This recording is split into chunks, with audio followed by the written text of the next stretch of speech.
Welcome back to Second and Short. It is Monday, October 23rd, 2023, our first ever Monday episode. We've got Sunday Night Football and ALCS Game 6 on the TV right now. Actually, Jalen Hurts just fumbled the ball, Philly up 3 in the first quarter, and Texas and Houston are even 1-1 in the top of the third right now.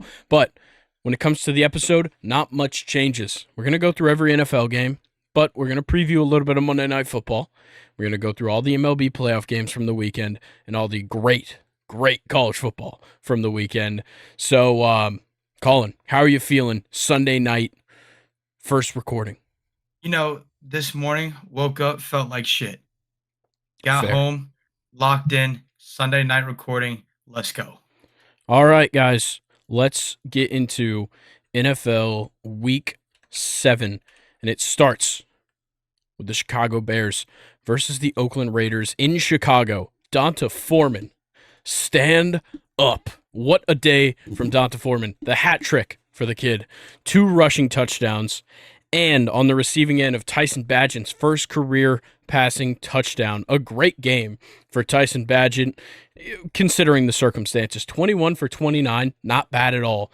162, it's okay. But Jalen Johnson makes Brian Hoyer's day even worse with the pick 6 in the fourth quarter. The Bears take care of business, 30-12.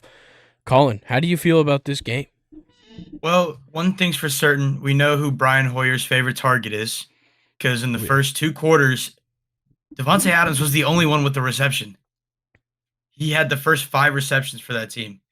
But I will say I was shit-talking Tyson a lot last episode, and he came out and proved us wrong. Oh, yeah. He looked good. Great game. Yeah, Nathan Peterman came in for one play, I believe, and fumbled the ball. Yeah, he got sacked. Yeah. It's hilarious. Yeah, I swear, every time that man steps on the field, it's disaster. Awful. But yeah, Donta Foreman, a fantastic game. 16 carries, 89 yards. The 2 touchdowns we talked about, but 3 receptions, 31 yards, and a touchdown there. Nobody else really a factor on the Bears' offense. DJ Moore had a decent game, 8 receptions, 54 yards, but nobody else really getting in on it as much. Yeah, one thing I do want to ask, where was Cole Kmet? I don't know. He wasn't hurt.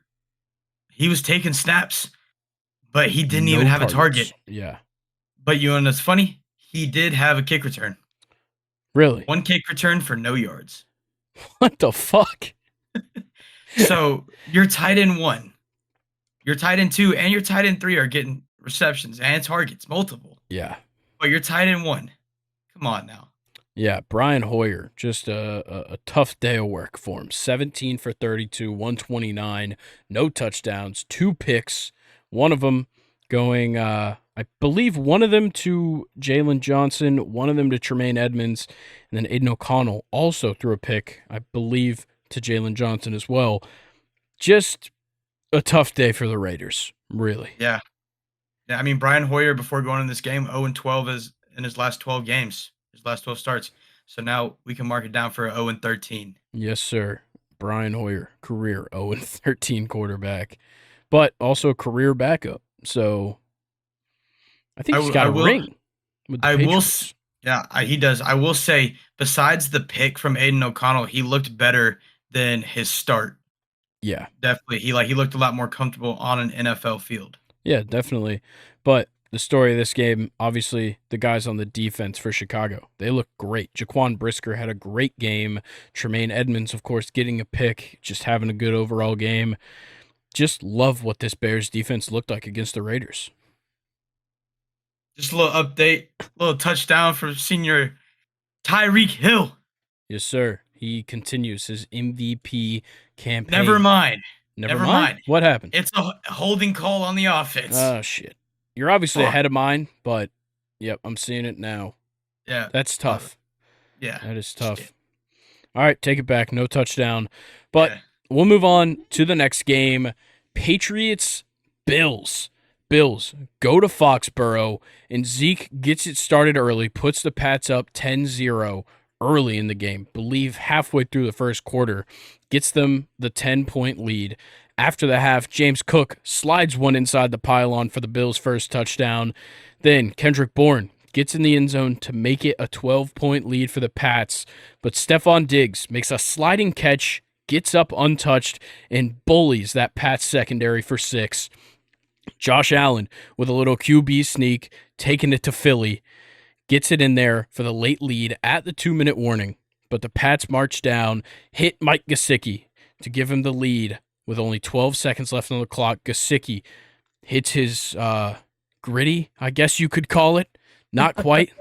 And Bill Belichick gets win number 300 in upset fashion, 29-25 over the Buffalo Bills. Yeah, I mean, the Bills just came out so sloppy and so flat. Yeah. And I will say, where has this Mac Jones been all season? This is the Mac Jones the Patriots thought they were drafting. Yeah, 100%. And like 25 for 30, I would never think Mac Jones would do that this season after. And the biggest thing, no picks. Yeah, no picks for Mac Jones. Not even a fumble. Kendrick Bourne had the only fumble. Yeah, and I'll say that O-line only allowed 1 sack.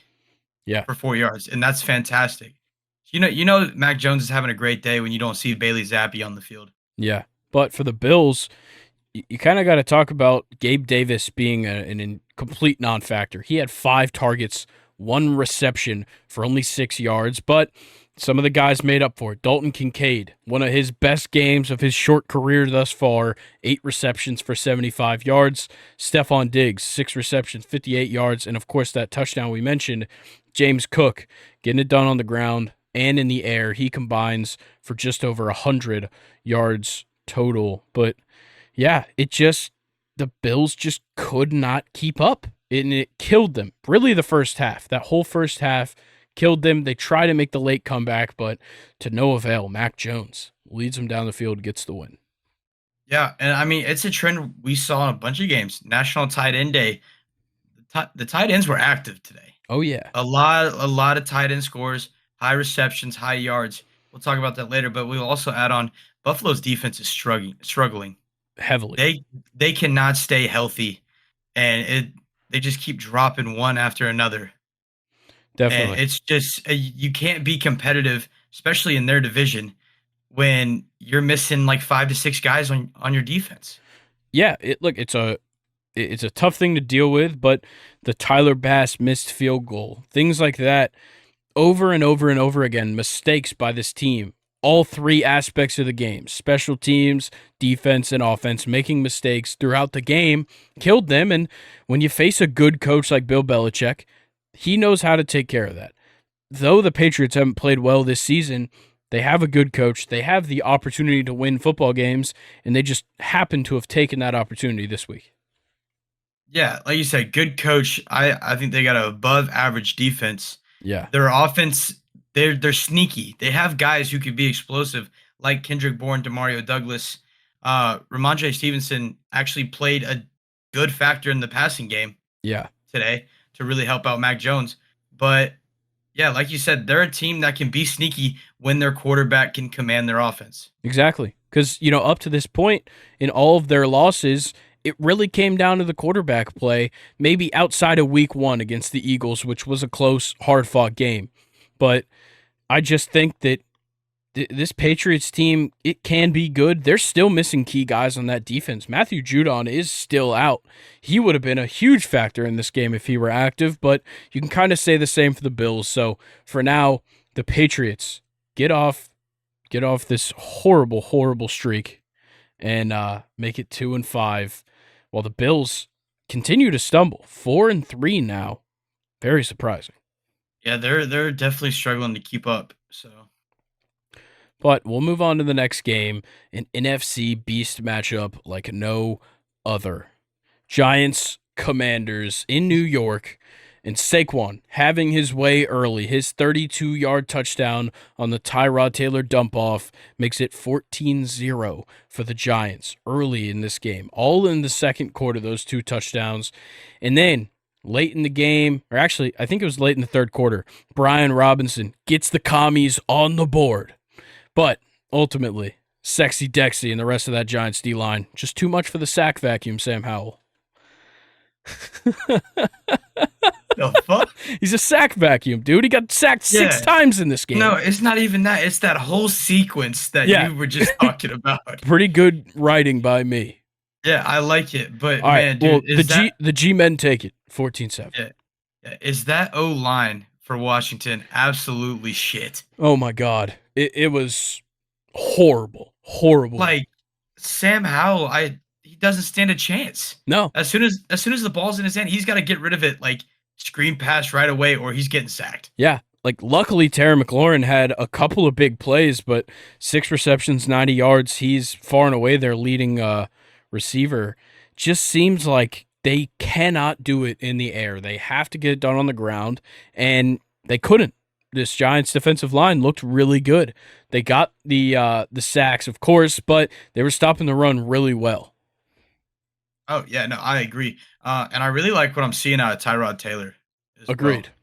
well. He definitely it's a change of energy for this offense. It's a little bit more faster paced. It just seems like he's got more confidence than what we see from Daniel Jones. Daniel Jones looks like he's scared to even hold the ball. Yeah. Like he knows he's gonna fuck up one way or another. Yeah. I was happy to see Jalen Hyatt getting involved. 2 receptions, 75 yards. He made some big plays in big spots. And, of course, like you said, Darren Waller, a fantastic game, 98 yards on 7 receptions, and he got the touchdown. Yeah, and even just the 5 targets for Jalen Hyatt. Yeah. That's good numbers for a rookie. And I'm almost positive at least 4 of those were go routes. Oh, yeah. That's his specialty. Like, his bread and butter.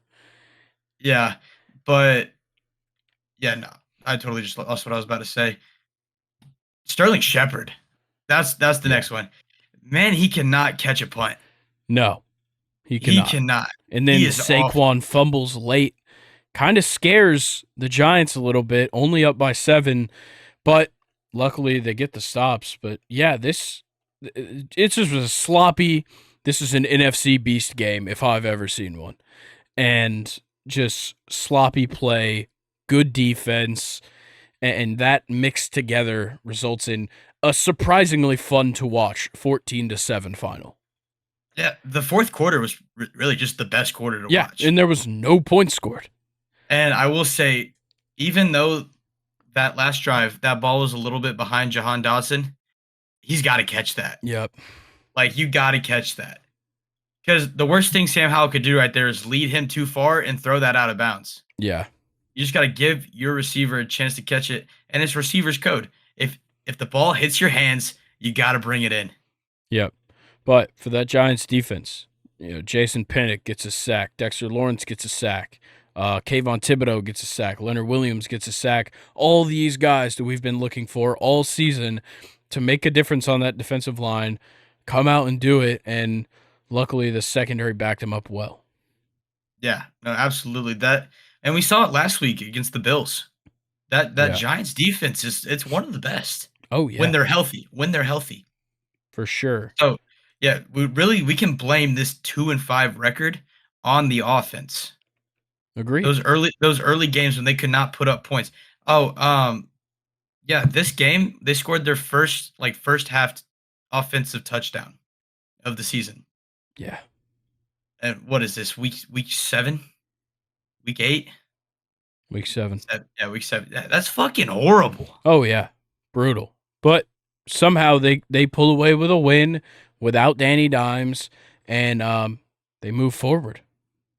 Yeah, absolutely. Hey, they could hit stride and really start to make some noise in that division. Yeah, get some, improve a little bit on the offensive line, and you might find yourself in a good spot. But let's move on to the next game. Falcons at Buccaneers at Raymond James Stadium. And Mike Evans was in A.J. Terrell's head early in this game. 2 defensive holds on A.J. Terrell, and then later on gets dusted for the tutty by Mike Evans. Kyle Pitts made one of the most ridiculous one-handed catches behind his back. It's one of those things that I guarantee you tomorrow morning when you're listening to this, you're going to see the overhead view on the Falcons Instagram. That's 100% going to happen. But Desmond Ridder makes multiple attempts to lose this game. The Falcons defense wouldn't let it happen. The 3 fumbles in the red zone for Desmond Ridder. He gets bailed out late by Richie Grant and the rest of this defense, and Young Wei Koo sends the boys home, and the Falcons steal one off the Buccaneers, 16-13. And we sit atop the division Yes, we do. after that win. But no, like you said, bro, what the fuck, Desmond Ridder? Like, He's so fucking bad. It is beyond me how he, first of all, starts in the NFL, and second of all, is actually going to continue to start. This game means nothing for the future of Desmond Ridder, which is ridiculous. absolutely. Tyler Algier played more of a factor in the passing game than I would have thought. Yeah. Like, usually he's just like your ground and pound guy. Yeah, Bijan Robinson got 1 touch in this entire game. I guess he came into the game, wasn't feeling too well. Arthur Smith only threw him out there a handful of times, but ends up getting 1 touch, 1 carry for 3 yards, which we definitely missed him. But Tyler Algier and Cordero Patterson did a fantastic job on the ground. Yeah, absolutely. It was nice to see CP back in action. Yeah. You know, Arthur Smith he had the script. He knew we didn't need Bijan for this. We were going to come out on top, let him get like a true bye week. Yeah. Right here. But Van got his first catch as a Falcon. I'd like to see more targets to him. I would too, but when Drake London was, just kind of catching everything that came his way, and Kyle Pitts not doing a bad job either. Jonnu Smith got 3 targets, 3 catches on, I believe, only the first drive of the game, which is crazy. But it just kind of went the Falcons' way, and I don't even know how to explain how we won this football game. Our defense saved us. That's it. 100%. Richie Grant came up clutch with the interception late, makes up for Desmond's just mirage of fumbles. The conversation still needs to be with that coaching staff. Oh, yeah. Desmond Ridder is not our future quarterback. Like, dude, hold on to the ball. Exactly. Like, I get 1 time in the red zone, I'm okay with that. I'm gonna be a little pissed, but 3 times? Yeah, one of them a snap under center that he bobbled and dropped. One of them just standing in the pocket, gets it knocked out. And then another, as he is waltzing into the end zone, just holding the ball freely to his side, gets punched out and goes out of bounds into the end zone for a touchback. It's like, it's ridiculous mistakes over and over and over again. Yeah, who was that? Was that Winfield or Levante that punched it out when he was waltzing in? It was one of those Winfield on that was a great defensive play. Yeah, like he saw Ridder slacking and just put in the extra 1% to go get that. Yeah, but also super unlucky for Drake London, reaching over, pushing the ball down onto the touchdown, like onto the end zone line, but they said his hand touched out of bounds. I don't think his hand touched out of bounds, but luckily they didn't call it a fumble into the end zone because when the ball hit the ground, it kind of came loose. People thought it came loose before it touched the ground. Nonetheless, they call him down at the 1, and then Ridder, of course, makes a mistake. It's that white glove made it hard to see, but fuck you, Ridder. Yeah. Anything else on this game? No, I mean, overall, besides AJ Terrell is just, mental toughness. Yeah. Our defense played exceptional. Yeah, the defensive line looked much better. Baker only got sacked 3 times, but they were certainly putting the pressure on, making him miss. I think he threw the ball over Chris Godwin's head 5 times, 6 times. It was ridiculous. Probably. And, I'm glad we could come out with the win. Yeah, Godwin had 12 targets and only caught 6 passes. Yeah, whereas Mike Evans had 8 targets, 6 receptions, 82 yards, and a touchdown. Yeah, but like you said, we're on top, and hopefully it's going to stay that way. Yeah, we'll see. But the next game I have no recap for. The Lions head to Baltimore and get their shit fucking exposed. 38-6. Baltimore. My only thing for this entire recap is how. Yeah, That's I the mean, recap. How the fuck did this happen? Lamar came out hot. They Yeah. they heard all the hype about the Detroit Lions and how they're becoming favorites to go back to the Super Bowl, Well, back, and they've he never been. or to the Super Bowl, Yeah. and he had to shut him up. That's Yeah. that's really about it. Yeah. Despite the Um, efforts of Jameer Gibbs and Amon-Ra St. Brown. yeah, yeah. Jameer Gibbs, best performance all season, Oh, yeah. 11 and carries, it's 68 yards, and a touchdown. And then he also had 9 receptions for 58 yards on the air. yeah, absolutely. But Lamar spread the ball well today. Yeah. And for us to see him go 21 for 27, 357 yards and 3 touchdowns with 0 sacks too. That was the That's big a part. Yeah, this Detroit defense is nasty. Their Oh, D yeah. line and their linebackers are disgusting. And for Baltimore's O line, who really has been struggling over the past couple of games, to hold them to 0 sacks Yeah. is crazy. Yeah, Lamar did a good job of controlling himself a little bit in the run game, not biting on everything. And, with his offensive line playing so well in this game, they gave him time, didn't make him have to run. And, he ran in that first touchdown, but otherwise just threw the ball fantastic. And Mark Andrews having a day for National Tight Ends Day. It I was a hate to theme see this week, it was 100%. it National Tight was Ends Day was real. Yeah, but also you look at Gus Edwards, 1 Yeah. reception, 80 yards. Yeah, just That man ridiculous.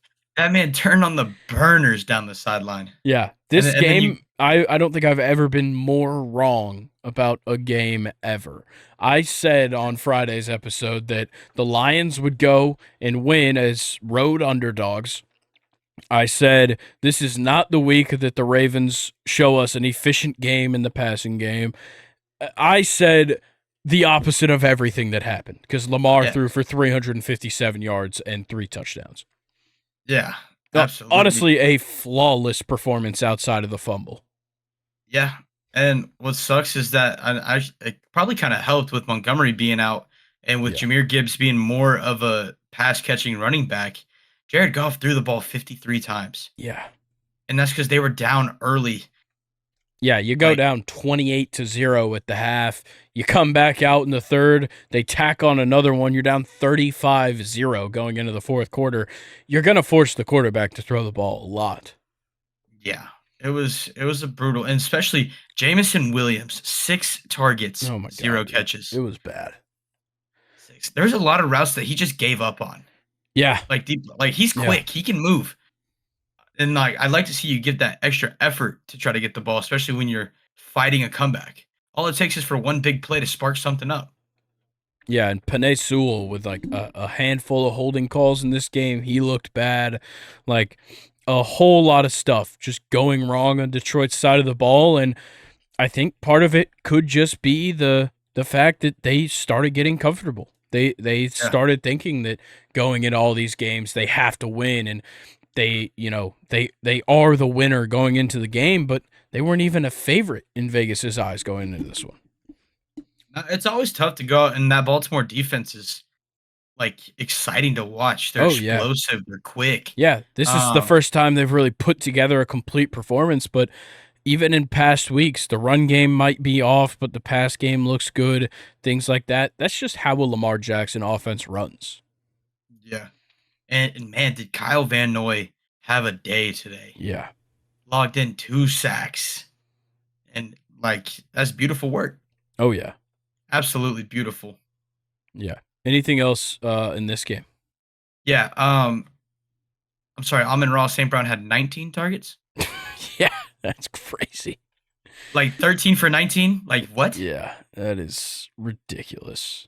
Hey, I guess that's what happens when you throw Yeah. the ball 53 fucking times. Yeah. Also, hoping that Mohammed Ibrahim is okay. He got taken off the Yeah. field in the cart. So hopefully he's all right. I haven't gotten any updates on what his injury was. But It came out he's gotta have hip surgery. oh, yeah, that's not good. So, yeah, he's done. Let's move on to probably the most exciting game of the day. Yes. Somehow, the Browns visit the Colts in Lucas Oil Stadium. The roof was open, the windows were closed. In that scenario, the Colts are 10-0, but not if the Browns have anything to say, because Jerome Ford gets it started with a 69-yard touchdown on the opening drive. Pretty nice, if I do say so myself. Gardner Minshew, then he starts getting it done on the ground as well. They take the 14-7 lead before Deshaun Watson exits the game. Seemed like he reinvigorated that shoulder injury he's been out with. PJ Walker comes in, marches him down the field. Kareem Hunt runs one in the Wildcat to even the score at 14. Myles Garrett gets out there on special teams, gets the block on Matt Gay's 60-yard attempt. Then Minshew comes back out there, shows off a little bit more magic, makes Thornhill miss, and runs in another to make it 21-17. But it's not done yet, because that was it. That wasn't even halftime yet. Yeah, like what is that? That's 27-21 going into halftime. Yeah. So 21-17, and then Garrett makes another move, steps up again for the strip sack in the end zone right before the half. The Browns recover it. The Browns take the lead 24-21, and then they tack on another field goal before the half. Jonathan Taylor comes out in the second half, gets his first rushing touchdown of the season to make it a 2-point game in the third. Michael Pittman turned a ordinary slant into a 75-yard touchdown reception, turning on the Jets for once, and gives the Colts the lead 38-33. PJ Walker then leads the Browns down the field, and we get a classic Hunt punch for it for the lead. I'm sorry. That was great. Hunt That was punches great. it in for the lead with 15 seconds on the clock, and the Browns take it 39-38 in a thriller. Yeah, what a great game. Yeah. Honestly, two backup quarterbacks giving us probably the best game of the week so far. Yeah, it was crazy. Like I'm amazed. Gardner Minshew was 15 for 23 with and still had 305. 305 Yeah. passing yards. 13.3 yards per attempt. And he ran in 2 touchdowns. Yeah. He had 4 total touchdowns in this game. Threw 1 pick, but not that bad. Got sacked 4 times and lost 3 fumbles. And That's the bad somehow they still put up 38 points. Yeah. What's really surprising is that basically Amari Cooper was like a non-factor Yeah. in that game. Like I think he got his first catch in the third quarter. Yeah. Like, and he ended up having 2 receptions on 8 targets. Like him and PJ just could not connect. yeah. There was 139 plays run in this game. Oof. Just a whole lot of offense to go Wow. around. Yeah, and it's also crazy how, like you said, Jerome Ford broke open a 69-yard rushing touchdown to start the game. Yeah. He finished the game 11 carries, 74 yards.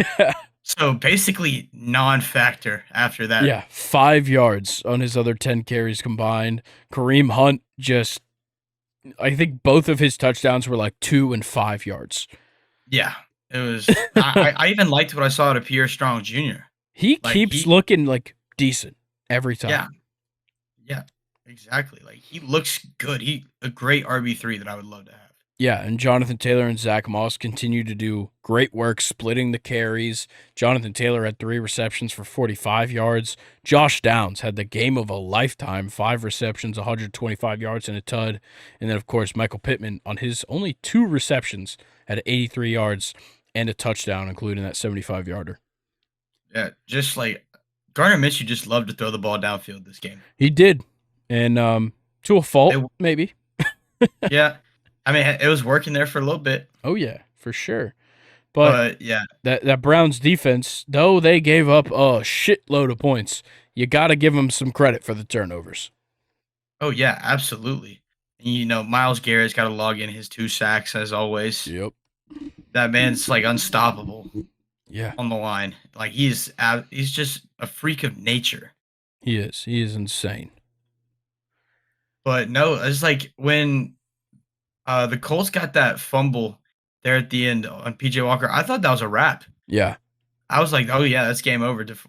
DeForest Buckner definitely just nail in the coffin. Yep. Nope, nope. But Browns 4-2. I did not think they would be like that. No, not Yeah, at all. yeah. We knew their defense was good, and they got a couple additions on the offense. But I did not. With Nick Chubb going down, I thought it was a Yeah. wrap on the And season. with Deshaun's injuries throughout this season, I definitely didn't expect this, but they've looked great nonetheless. But Mhm. let's get into the 4 o'clock slate. Broncos, Packers in Denver, Mile High Stadium. Russell Wilson finds Cortland Sutton wide open in the end zone to give the Broncos a 16-3 lead in the third quarter. Yes, I'm starting this recap in the third quarter because it was 9-0 in the end of the first half. But Russell Wilson finds Cortland Sutton. Then Jordan Love finds one out there in the end zone to Dubs, and he rips it down for the touchdown in double coverage, gets the Packers back in the game 16-10.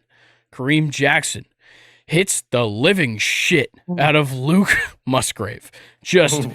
this kid gets beat up week by week. It's ridiculous. He literally just came back from a concussion Yeah, and then he got might. his head ripped off by Kareem Jackson, who gets ejected. Also, Kareem Jackson has already been fined $90,000 so far this season before this hit. You'd think you'd stop hitting him in the head. He's got to let out some anger, man. He's tired of this Hit team. Sean Payton then. He probably does. He might. Yeah. In practice, just hitting the shit out of Russell Wilson. Yeah, no, Russell Wilson and Kareem Jackson, Oklahoma drills. Yeah. We'd love to see it. But to continue, Jordan Love tries to find Dubs again in the end zone. He tips it off his hand right into the hands of Jaden Reed for the touchdown, and the Packers find themselves in the lead in the fourth quarter. But Denver runs down, kicks a field goal, takes the 19-17 lead, and Jordan Love airs one out, tries to find Samori Toure, but he's locked down by PJ Locke, who picks it off to ice the game for Denver. Yeah. Did you see Dubs' face after that tip touchdown? Yeah. Like he hit him with one of the. Yeah. But Crazy. no, that was a boring ass game. It's always It Denver's was. win. It's whenever Denver wins, it's a boring ass Yeah, game. nobody wants to watch Denver win a football game because you know it's not going to be good. Yeah, I will say,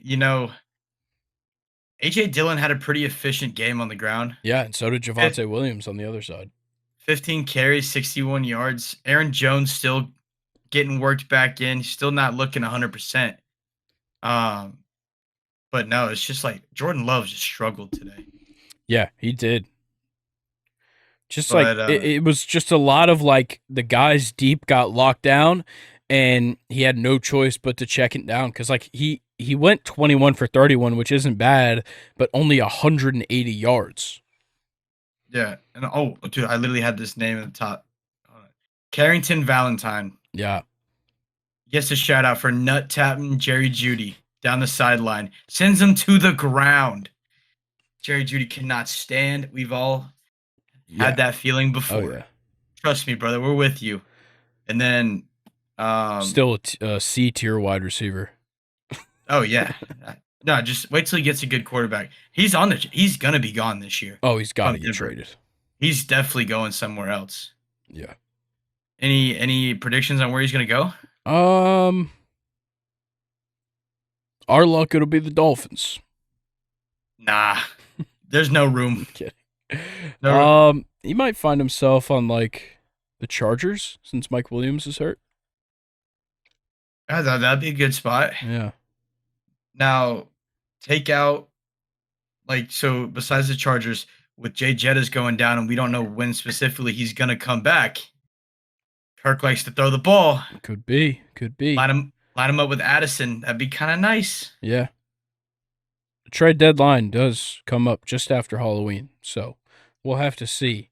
But for now, yeah, Denver just gets away with a sloppy win. Cortland Sutton had a great game. Javonte Williams had a great game. But Otherwise, yeah, Jaleel McLaughlin, got to shout him out for the 5 carries, 45 yards. That's not bad at all. But Yeah, he's a great back. yeah, He's a great back. yeah, but Denver's defense just played a strong game. They didn't sack Jordan Love once, but they still just looked pretty solid, and that late interception was huge. Yeah, I mean, Preston Smith got the only sack in the game. Only 1 sack. That is insane for 2 pretty shitty teams. Yeah, definitely. All right, anything else on this one before we move on? Nah, I hate talking about the Broncos, man. I'm All right, well, tired. you'll hate talking about this game. Seahawks, Cardinals in Seattle. JSN, Jackson Smith and Jigba, scores his first career touchdown to get it open.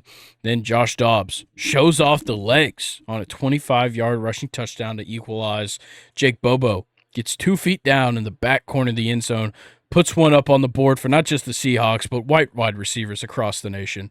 And then a boring-ass second half ends in a Seahawks 20, Cardinals 10 win. Yeah, I mean, you could definitely tell Gino was missing his wide receiver 1 and DK Metcalf. Yeah. Kenneth His Walker, presence. though, got it going. Yeah, I mean, he's gonna be efficient in almost every game he plays. Yeah. Whether it's in the passing game or just the ground game. Yeah. Like 26 carries for 105 yards. You'll take that any day of the week. Yeah. I'm still just very happy with Jake Bobo. 4 receptions, 61 yards, and a touchdown. Yeah, and I'm happy that JSN has 7 targets this game. Yeah. And it's not just screens or baby slants. They're letting him run out routes, poster, like go routes. Like, I love it. Yeah, I do too. And for the Cardinals, this is just a matter of getting outplayed. You know, Josh Dobbs didn't have the best game. The offensive line was pretty weak. They couldn't run the ball all that well. Amari DeMarcado wasn't bad at all, and Josh Dobbs on the ground wasn't bad either. You're still missing James Conner very much, and the passing game just kind of struggled. Just non-existent, man. Yeah. Your highest reception, like your reception leader was your running back. All check downs. Yeah. Like, come on. Hollywood Brown, three catches on 7 targets.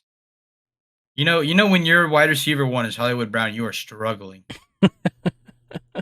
Like, when your quarterback is Josh Dobbs and your running back is Amari DeMarcado, Yeah. and your wide receiver is Hollywood Brown, there's a reason you're 1-6. Yeah, that's fair. Hey, they're gonna have a good quarterback next year. Yeah. Well, here's the thing. I've liked how Dobbs has played this year. Yeah. He's exceeded my expectations on how he would be. Yeah, they won a game against the Cowboys. Yeah. But no, it's just a really boring game. Yeah, very much a boring game. Not much else to talk about here either. So let's move on to the next game. Steelers Rams, a actually good game. The Much Steelers better. go on the road to Los Angeles. Stafford on the run, rolling out, finds Tutu Atwell, who does his best ballet move, spins into the end zone for the 9-3 lead going into the half. And then TJ Watt adds to his Defensive Player of the Year campaign, dropping back in coverage and snagging one for Matt Stafford. That was nasty. Yeah. That was nasty. An absurd Puka Nacua reception on the sideline gives the Rams some great field position, leads to the touchdown for Darrell Henderson. Deontay Johnson then steps up, matches Puka, gets the 39-yard gain, sets up a Jalen Warren touchdown to tie the game at 17. This is all in the 4th quarter now that Jalen Warren ties up the game at 17. Then Najee Harris completes the comeback with a touchdown, and the Steelers take the lead 24-17 with 7 minutes still on the clock. Ball goes back and forth. Kenny Pickett ices the game with a questionable 4th-and-1 conversion, and the Steelers leave the City of Angels with a win 24-17. Yeah. Much more exciting game. Oh, yeah. And I guess Matthew Stafford's doing his thing. You know, he picks one receiver to ball out. Yeah. Last week it was Cooper. I just have to say, I'm very surprised by how much they ran the ball in this game. Yeah, absolutely. Well, I mean, you want to find out who your running back. Kyron's gone till week 12. Yeah. You got to find out who's going to take the rock.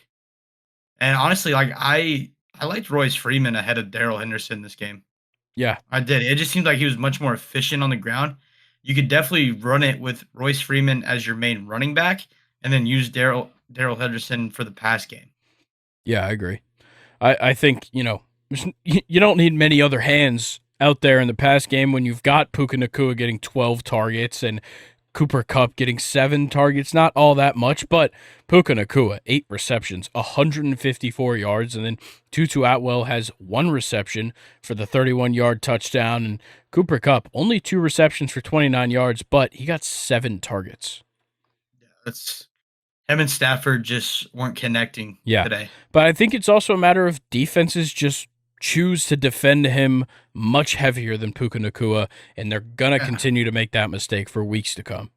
I was about to say, you've seen enough of Puka.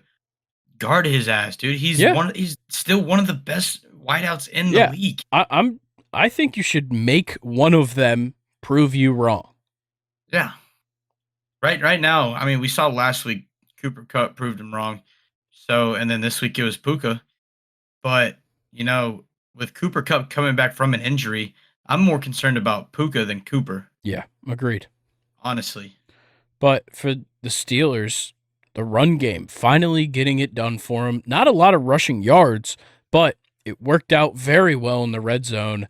And Kenny Pickett's efforts just barely got it done, man. George Pickens had a fantastic game, 5 receptions, 107. Deontay Johnson's return since I believe he got injured week 1. And then, he picks up 5 receptions, 79 yards, and gets them on route to a pretty big win. Puts them to 4-2 now. Yeah, Kenny Pickett played better. He played 100%. Much better. Yeah, and also you just got to shout out this Pittsburgh defense. Oh my God, man, they're good. So good, so good. Of course, led by T.J. Watt and Minka Fitzpatrick, but the other guys throughout just make it all happen. Larry Ogunjobi had a big sack in a big moment. Same for Nick Herbig, and it got it all done. Joey Porter Jr. looked pretty good in coverage. Pat Peterson got beat a couple of times by Puka, gotta say, but Puka is so fast running across that field. I was about to say, they shouldn't have Patrick on him in the first place. No, he's a little too old now. Can't keep up with the young bucks. Yeah, it was gonna be a long day for those secondaries, honestly. Definitely, but for the Steelers' offense, shutting down Aaron Donald. He hit the QB twice, but no sacks for him in this game. Both the sacks went to Michael Hoecht, who also led the team in tackles. But yeah, if you can lock down Aaron Donald, you're giving yourself a good chance to win a football game. Yeah, that O-line looked great. No problems at all. Only, like you said, only gave up 2 sacks. Yeah. Both teams only gave up 2 sacks, which is about pretty normal in an NFL game. Yeah, Chris Boswell hitting the 53-yarder. That was fantastic. Brett Maher, what a surprise. He fucking sucks still. He missed an extra point early in the game, and he missed 2 field goals in this game. That's game-changing. Yeah. That is literally the difference of 7 points, which was the difference in this game. What's new? Yeah, crazy. Crazy shit. Ethan Evans, though, crazy. Punter. 4 punts, 208 punting yards is insane. Yeah, had 2 punts land within the 20. Yeah, with a long of 68 yards. Yeah, you don't hear us talk much about the punters, but ridiculous punting from him. All right, let's get into the last game of the 4 o'clock slate. Chiefs, Chargers. Marquez Valdez-Scantling got the first touchdown on the board with his 46-yard reception to give Kansas City the 10-3 lead. Then Joshua Kelly showing off his 40 speed and breaks away for a game-tying 49-yard touchdown. Rashee Rice reels it in at the back of the end zone to answer the Chargers, grab the lead until Gerald Everett continues the National Tight Ends Day festivities and ties it up for the Boltmen of Los Angeles. His tight end counterpart, Travis Kelce, connected with Patrick Mahomes for the duo's 50th touchdown connection. And speaking of connections, Taylor Swift and Brittany Mahomes showed the world their brand new handshake, which I hate. I watched it. It sucks, but who cares? Because the angriest runner in the NFL. Isaiah Pacheco punishes the grounds of Arrowhead Stadium, makes it 31-17 Chiefs. They get the win at 31-17. What a game. Oh my God, man. Patrick Mahomes, stand up, my guy. 32 for 42, 424 passing yards, 4 touchdowns, and of course, 1 pick and 1 sack. Just Holy ridiculous. He's insane. He is absolutely insane. Yeah, and then, of course, 12 of those passes are going to Travis Kelce. Yeah, who picked up 179 yards and a touchdown. That touchdown was ridiculous. Oh, yeah. Like, come on now. There's no way he should have gotten that end zone. Yeah. Absolutely. He got stopped in his tracks and just found a way to land in there. Yeah, I'm sorry. I got distracted. ESPN is force feeding me the video of Taylor Swift and Brittany Mahomes. Oh, come on. The little fucking it just showed up on me. Yeah, it's bad, man. It is bad. They do like the little like I don't even know what the fuck they're doing. And then they like touch hips and then they like spin around and dance. I don't know what the fuck's going on. But I hate it. That's all I have to say. But for the Chargers, Austin Eckler was dog shit. 14 carries for 45 yards. He had 2 targets, 1 reception, 1 yard. Yeah, dude. It's like, do you need a couple more weeks, my guy? Like, Meanwhile, are you good? Joshua Palmer showing off. Obviously, you're putting L'Jarius Sneed on Keenan Allen just about every play you can because the guy locks up wide receiver ones. But when you leave Joshua Palmer free, 5 receptions, 133 yards comes out of it. Yeah, absolutely. It was like the beginning, great game. Yeah. Great game. Then the Chiefs just ran away with it. Yeah. That's really all you can say about it. Mahomes was just hitting him in stride. Just felt like he could score at will, and he did score at will.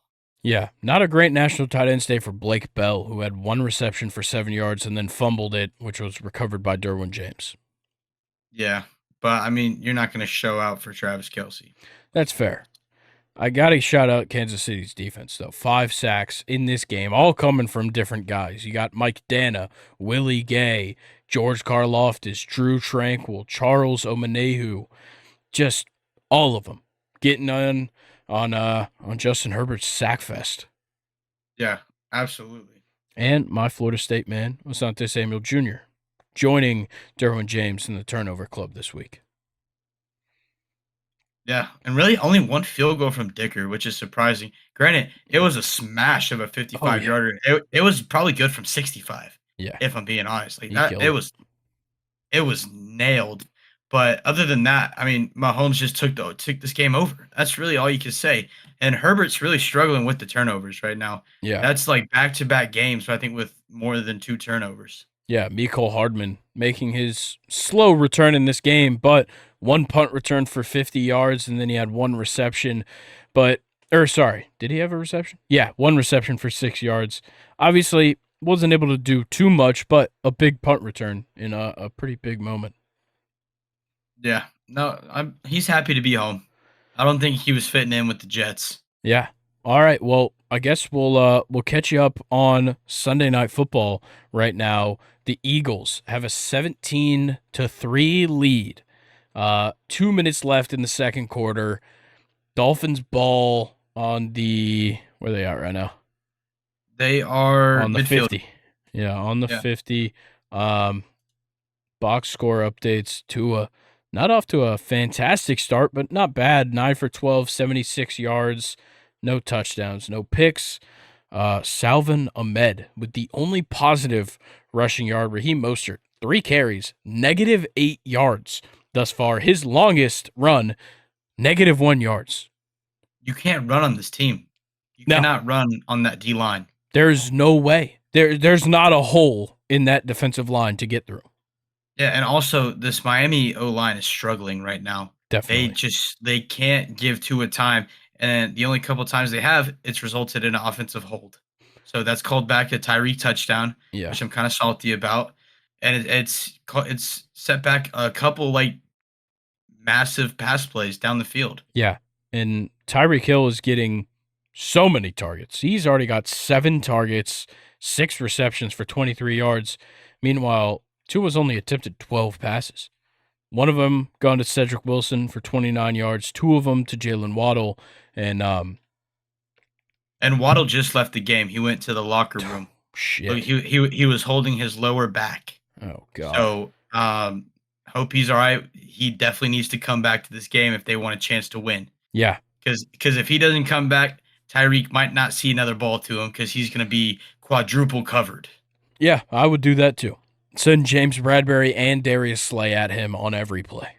Yeah, like make Cedric Wilson beat you. Yeah. And was it Slythe, the tight end? I can't remember. Yeah, but I don't know. Julio Jones, his first reception, and Kelly Green, 1 reception for 3 yards. But Dallas Goedert, of course, National Tight Ends Day. Why not show it off? Dallas Goedert, whatever the fuck you want to call him, 4 receptions, 67 yards, and a touchdown. Did you just see that? I'm about to see it. Braxton Berrios. Woof. Absolutely. Oh, shit. Absolutely taking ankles. I think out Alex there. Earl taught him that one. Yeah, I but just kicked the shit out of my desk. I apologize for the people watching on YouTube. No, you get this is going to be a great game throughout the night. I honestly believe so. DeAndre Swift, like I said, is going to run the ball a lot. He's got 9 carries, 31 yards in this game. Yep, and there's another pass to Tyreek. Yeah. So make that 7 catches on 8 targets. 38 yards now for the kid. Let's hit 20 receptions tonight. Yeah. There's a chance. I mean, he's on pace for it. Yeah. But yeah. Jake Elliott All right. made a 24-yard field goal. Jason Sanders made a 40. Let's talk about Monday Night Football. If anything happens before the half, we'll update you. Yeah. But 49ers Vikings on Monday Night Football tomorrow. What are we thinking here? So it's weird. So Debo's out. Yeah. Trent Williams, I believe, is out.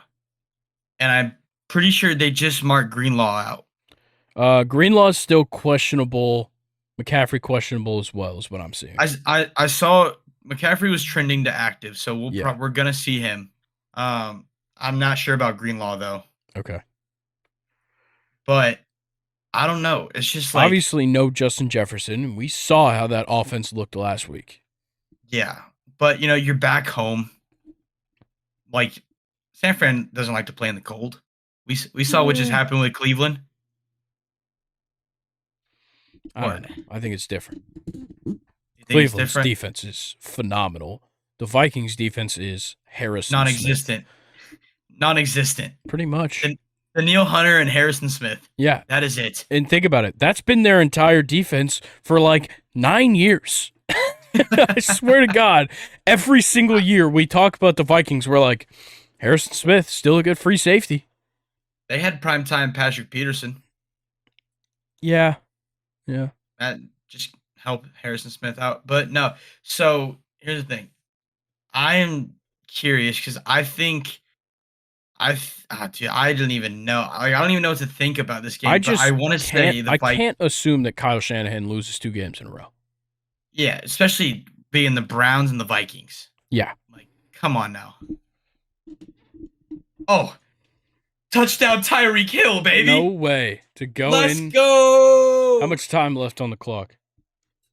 39 seconds. That was kind of a bomb, too. Wait, hold up. No, it's a 27-yard. 27-yard.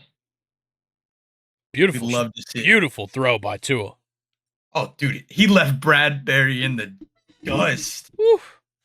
I'm gonna be honest. This is just an interesting observation. The Kelly Green jerseys make them all look very slow. Yeah, it's a slow color. But also, everybody looks slow when you're up against Tyreek Hill. Let's be honest. Yeah, that's an astute observation there. But when it comes down, when it comes to Monday night, look, we've never seen Brock Purdy have to bounce back, but I'm gonna assume he does a good job of it. Yeah, he seems like a guy that's willing to work and willing to do things well. This just seems like one of those things. This is just another part of his introduction to the NFL, and I think he's going to be just fine. Whether he's got Jordan Mason behind him and George Kittle in front of him or not, whatever it is, he's going to do Yeah. fine. I will say the Vikings are one of the worst teams when covering tight ends. So this is going to be another game that they have to utilize George Kittle. Yeah. Like just like who'd they play 2 weeks ago? The George Kittle had Niners? 3. Yeah, Cowboys. George Kittle had 3 touchdowns. Yeah. We need another game like that. Yeah. And I think we'll definitely see a lot of use check in this game. Running that heavy package with use check and Kittle on the field.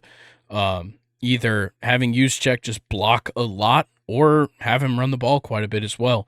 I think we see that quite a bit in this game. And I still think the 49ers are going to win. I just don't trust this Vikings team to win football games.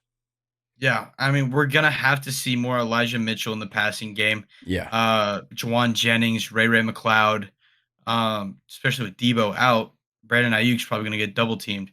And if Christian McCaffrey ends up not playing, then Brandon Ayuk's probably going to be a non-factor because he's just going to be locked down by Harrison Smith there the whole time.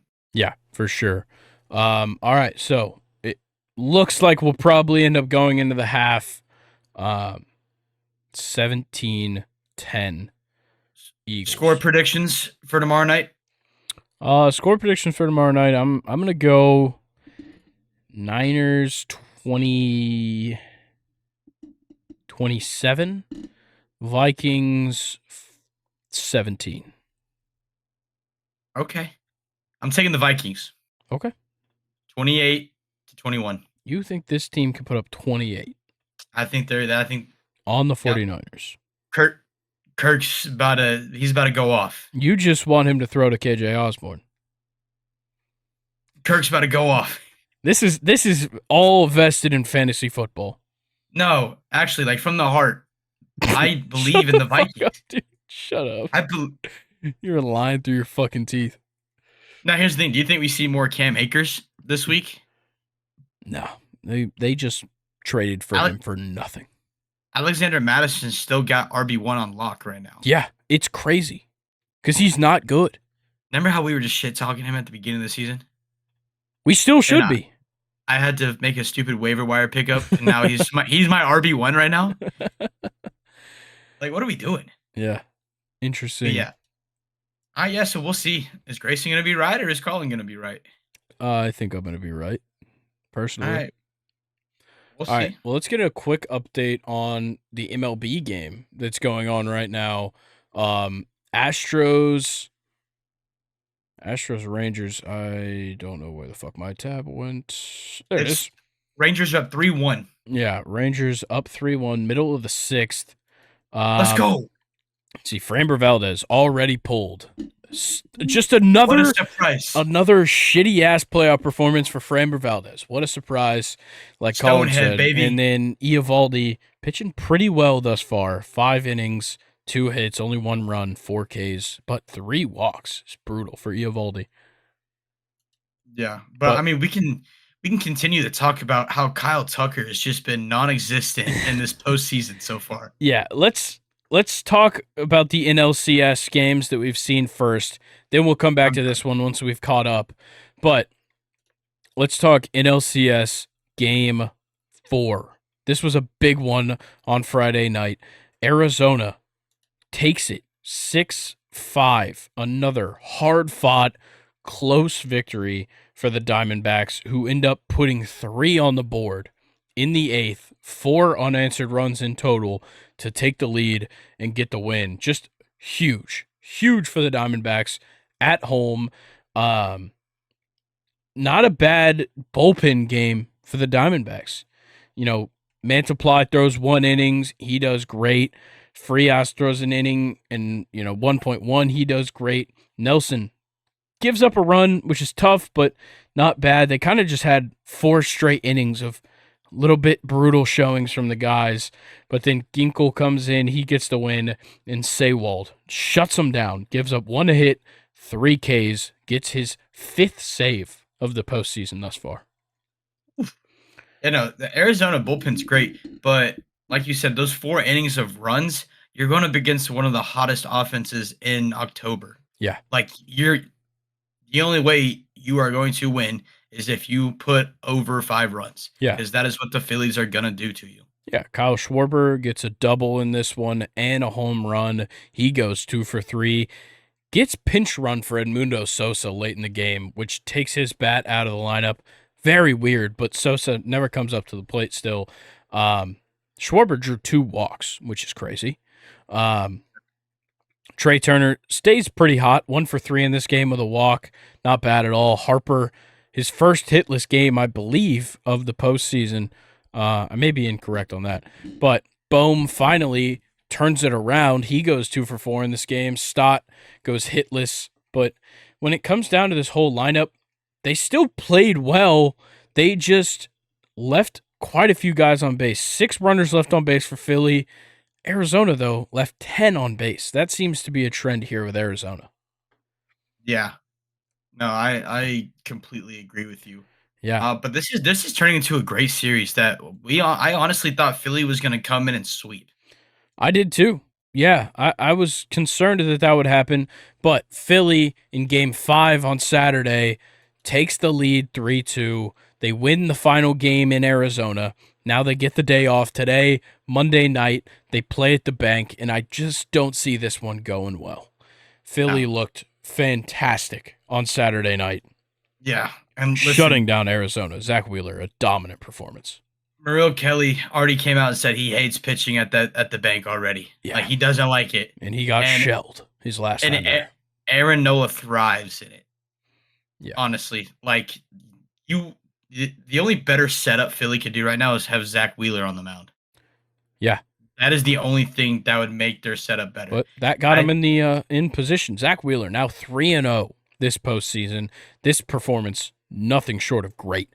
7.0, 6 hits, 1 run, 1 walk, 8 Ks. Yeah. Recently, like over the past 10 years, he's one of the best postseason pitchers out there. Yeah. I don't know about 10 years. I don't even think he's been in the league that long, but I'd probably But say I know 4. I was looking at some numbers, even going back 10 years, Yeah, he's posting some of the best numbers in the postseason. I'm sure.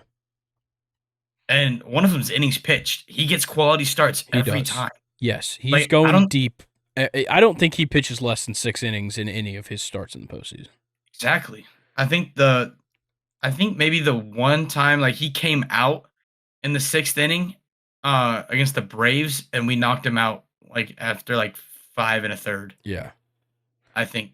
Yeah, he But just continues to do it. And Zach Gallen, for what it's worth, wasn't that bad. Yeah, the 2 home runs just kind of killed him, but 6 innings, 6 hits, that he gives up those 4 runs, only 2 walks, but he just wasn't throwing strikeout stuff like we're used to. Only 1 strikeout in 93 pitches for him.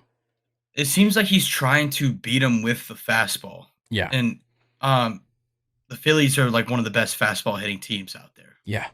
And you just can't do that. You have to pitch in the postseason. Yeah. Well, You have to use your changeup, use your off speed, hit inside, outside, low, high. You're not just gonna beat him with a fastball. What is Zach Gallen, 96, 95? Yeah, somewhere around there. He can hit up Yeah. to 99.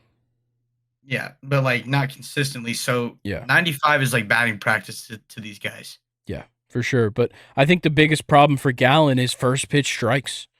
14 first pitch strikes and 24 batters faced, as opposed to Wheeler, who had 28 batters faced and 21 first pitch strikes. When you've got 10 guys on this lethal Phillies offense starting off ahead in the count, you're just kicking yourself after that. It's brutal. Yeah, really, he needs to utilize his off speed for more control to get that first pitch strike. Yeah. Because they're sitting first pitch fastball because that's the best pitch he had command of. Yeah, and considering how his team played, yeah, you give up the 2 runs in the first, you hope that your offense can bring you back into it. You go into the 6th inning, you give up 2 more, and you just got to feel like it was your fault in this game. Yeah. Despite his team not putting up a lot on the offensive side, it was just a matter of guys were not productive and they weren't lining up right. Carroll, Marte, Moreno, and Walker all record a hit in this game, but each time that the other guy was on base, it seemed like they were striking out. Yeah.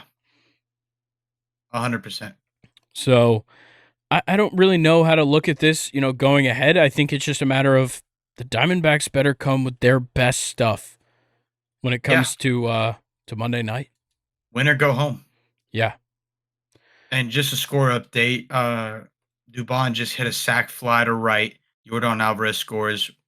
Now it is 3-2. Runner on first, 2 outs. Bottom of Sitting the in the sixth. Yeah. bottom of the Okay. 6th here. All right. Let's talk about Friday's matchup, ALCS Game 5. Houston takes it over Texas in the final game at Globe Life before it flips back to Minute Maid. And Houston, super weird. Texas starts 2-0. They get both wins at Minute Maid Park away. Houston comes to Globe Life, gets 3 games straight on the road. Seems weird. It seems like the Rangers should win. Right now, they have the lead in Game 6, but Game 5 stands.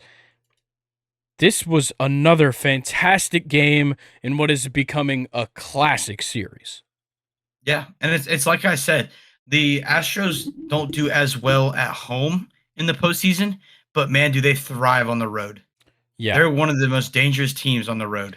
Yeah. Verlander doing probably one of his worst starts in recent times in the postseason. 5.2 innings pitched, 6 hits, 4 runs, 1 walk, 3 Ks, including 2 home runs. He got pulled with 82 pitches. Same goes for Jordan Montgomery. 5.1, 5 hits, 2 runs, 2 walks, 3 strikeouts, 1 home run. He also got pulled with only 82 pitches.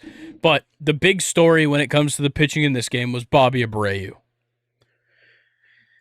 I don't think it was an intentional pitch, but he threw it over the head of Adolis, right? Yeah.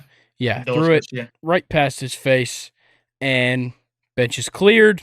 Guys got mad. I think 2 guys got kicked out that aren't even on the roster for either team, which is crazy.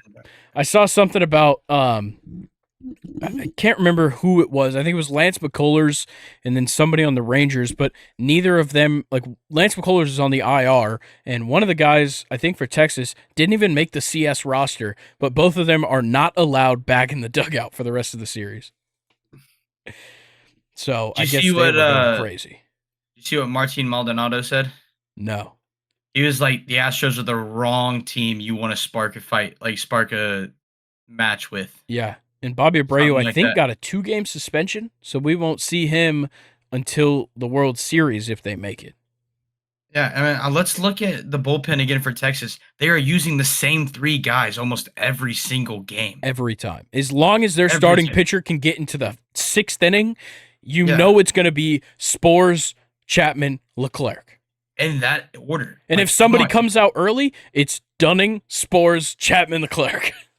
Like, you got to mix it up. Yeah, I agree. Like, all 3 of those guys can save a game. Yeah. Absolutely. I just don't trust Aroldis Chapman. But No, Leclerc, then absolutely. again, blows the save. Astros end up getting the win. But damn, like the Rangers go into that inning up 4-2. They give up 3 runs and then can't get anything done in the bottom of the 9th. Ryan Presley getting the win. Wish he would have got the save because that man gets so many saves. Yeah. Absolutely. Yeah, and if they win that game, Rangers are 1 win away this year. Like, they're leading 3-2. And with how this game's looking right now, they could be looking at a World Series spot like that. But you give Houston the firepower, and now Game 6 is going to come down to the same thing. Yep. Absolutely, because I think this is probably Eovaldi's last. I think he's done.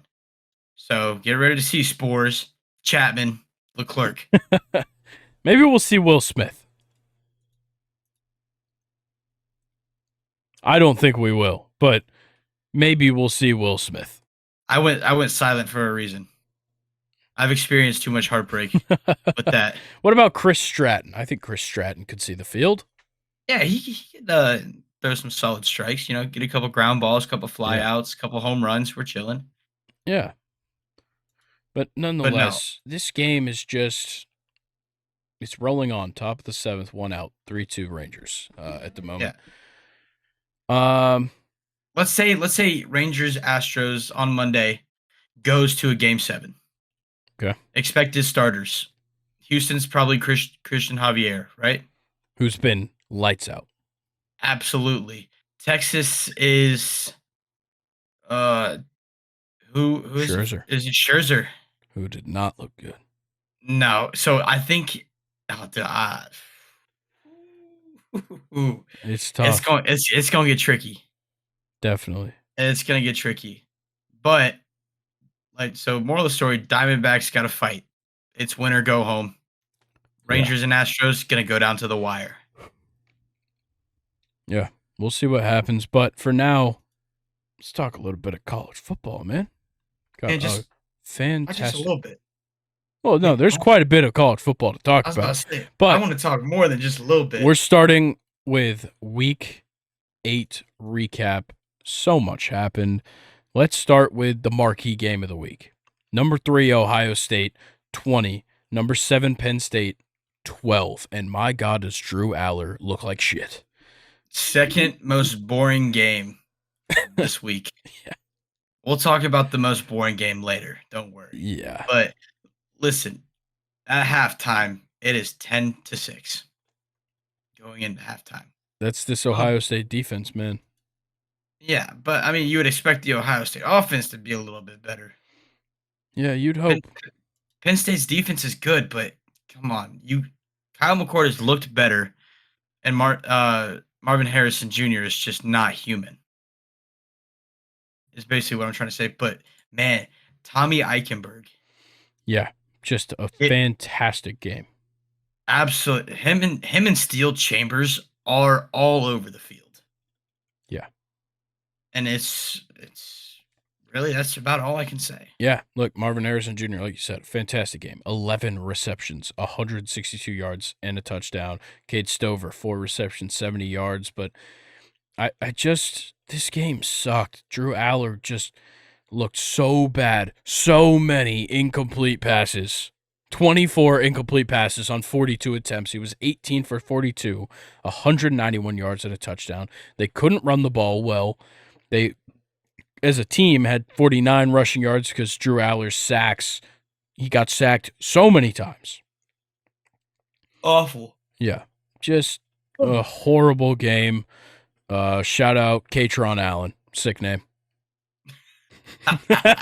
We're doing it again. Yes. Chip Trainium. Trainum. Zaki Wheatley. Kobe Wheatley. King. Danny Dennis Sutton. I'm rocking with that. Keziah Izzard is mine for this game. Or no, Zaki Wheatley. I like that one the best. Okay, I'm still gonna rock with Steel Chambers. All right. Come on, when your first name is Steel, that's fucking baller. Yeah. All right. Yeah. Look, there's nothing else to talk about in this game. It was just a shit show for Drew Aller and a defensive showing for Ohio State. Yeah. Listen, if y'all hear us start saying names, that means we're pretty much wrapped up with this game because it sucked. Yeah. But this game didn't suck, but I'm sure there's some good names in it. Florida State, number 4, Florida State, 38. Number 16, Duke, 20. What the fuck happened in this game? Duke goes up early. They get the lead going into the second quarter, 10-7. They take a 20-17 lead into the second half. Nothing. A stalemate in the third quarter, but a 21-point fourth quarter while Riley Leonard exited the game gives the Noles an 18-point victory, and they cover that 14-point spread. Yeah, so basically the main thing, they could run the ball. Y'all's running back could not. Yeah. Trey Benson, 10 carries for 26 yards. Your quarterback had as many carries as your running back. And had more than double the yards. Does something seem a little off there? Yeah. Obviously. Yeah. But Lawrence Toafili had a huge touchdown reception at the end on a bubble screen, which really helped out those running backs, made them look much better when Toafili steps up like that. 21-yarder for the touchdown there. And Johnny Wilson made some huge catches early in the game, but goes down with the injury, goes to the locker room. Keon Coleman, little less loud in this game, but 2 receptions, 54 yards. Jaheim Bell, one of his best games of the season, 8 receptions, 53 yards.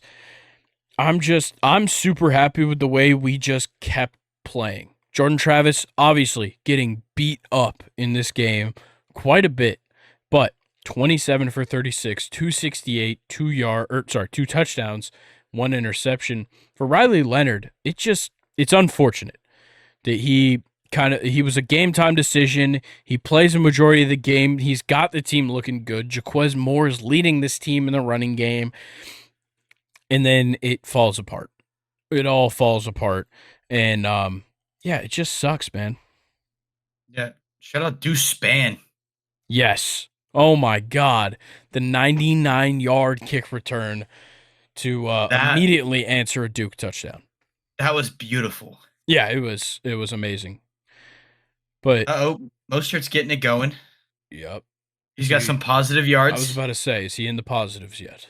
I think so. Okay. Oh, Corey Seager. They got him out. Yep. Damn. Chill out. No, I think if Riley Leonard can stay in this game, it's I think closer. we lose. I think Florida State loses if Riley Leonard stays in the game. He went, and I have a feeling what happened is the trainers were like, hey, Mike Elko, don't let him back in the game. He is not good to go, but he's going to ask you if he can come back. Yeah, I mean, he wants to win that game. Yeah, and I get it. 100%. Yeah, he's the leader. He's captain for that team. And shout out to Duke's offensive line not giving up a sack to this amazing Florida State defensive line. That yes, they got 4 tackles for loss, but just a great game overall for Duke's offensive line and getting Jaquez Moore 16 carries, 110 yards and a touchdown. They almost, as a team, ran for 200 yards. Yeah. So I've been hearing a lot of stuff about Florida State being overrated. Where are you hearing that? I can't give out my sources. Your like brain? That. No, I don't think they're overrated. All right. I think they've played below their level for a couple games, like Boston College and Clemson and a couple of those other games. But this is a great victory right here. Yeah. To show their dominance in the ACC. I think so. Because Duke's good. Yeah. People forget that they literally were this close to beating Notre Dame. Yeah. But also, I hate to ruin what happened, but we're the only undefeated team in the ACC. Yeah. Just want to point it out. Stay tuned, guys. We'll talk about that here in a minute. Yeah. But for now, let's talk about your team. Number 11, Alabama, 34. Number 17, Tennessee, 20 on the 3rd weekend of October. Yeah, so basically, the first half, we just forgot how to play football. Jalen Milroe couldn't use his own 2 legs to throw a pass. Honestly, dating back to last week, you could say that you guys just don't know how to play football. Yeah. And then you learned how in the second half. Oh, dude, Nick Saban just lit a fire in their ass. And then we just come out 17 point, I think we scored on 3 consecutive drives starting the 3rd quarter, and then we attack on 10 in the 4th. But another great game by Jace McClellan. Yeah. Over that 100-yard mark, finished 27 carries, 115 yards, and a touchdown. We'll take that. Yeah. I know we don't really have a dominant running back like we always do, but I will take his production any day of the week.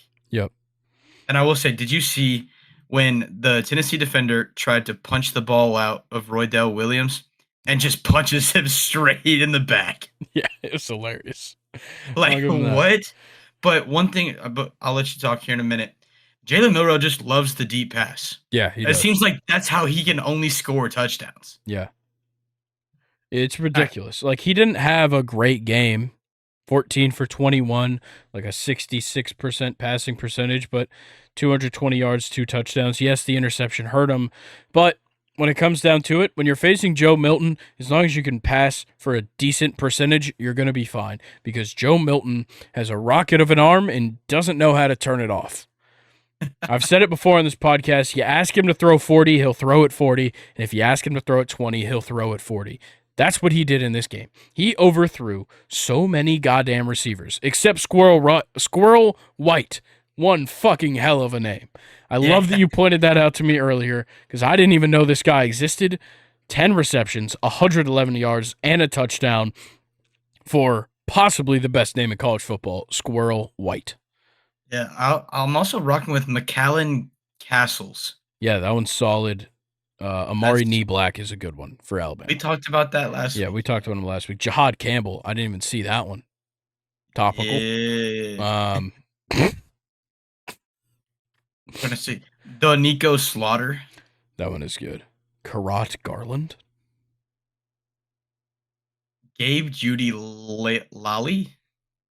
I don't Yeah. know. All right. Anything else you want to talk about with this game? We're getting into a name hole. So yeah, no, I will talk. Even for me, it seemed like that game was definitely like heavily favored for Alabama on Okay. the calls I'm glad you wanted to address this. because like it was starting to get outrageous and just a little unfair in that second half. Yeah. Like, and it really killed all of Tennessee's momentum. And you know, I will say Joe Milton used his legs a lot better. 15 carries for 59 yards. He out carried their running back. Yeah. Like that's horrible. But on a different note, Tennessee's O line looked phenomenal. I will say they didn't commit a pre-snap penalty on offense till like the end of the third quarter Wow. when they got back-to-back false starts. Wow. But that's like very impressive, especially at the college level. Yeah. Definitely. All right. Let's move on to the next game, though. The number 14 Utah Utes and Kyle Whittingham still have USC's number 18 USC, only 32 here.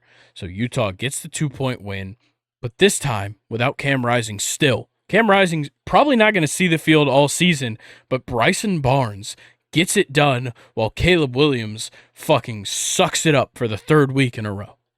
Yeah, but what is going on over at USC? Yeah, Like say they are in a goodbye to a rabbit. back-to-back Heisman winner. Yeah, and like he had it on lock there if he just Yeah. kept performing. Oh, yeah. But I think it's going to Senior Penix Jr. I don't know. Not a great game this week for Penix. We'll talk about it. We'll talk Yeah, about it. we will. But shout out Sion Vaki, the wide receiver for Utah. 5 receptions, 149 yards, and 2 touchdowns.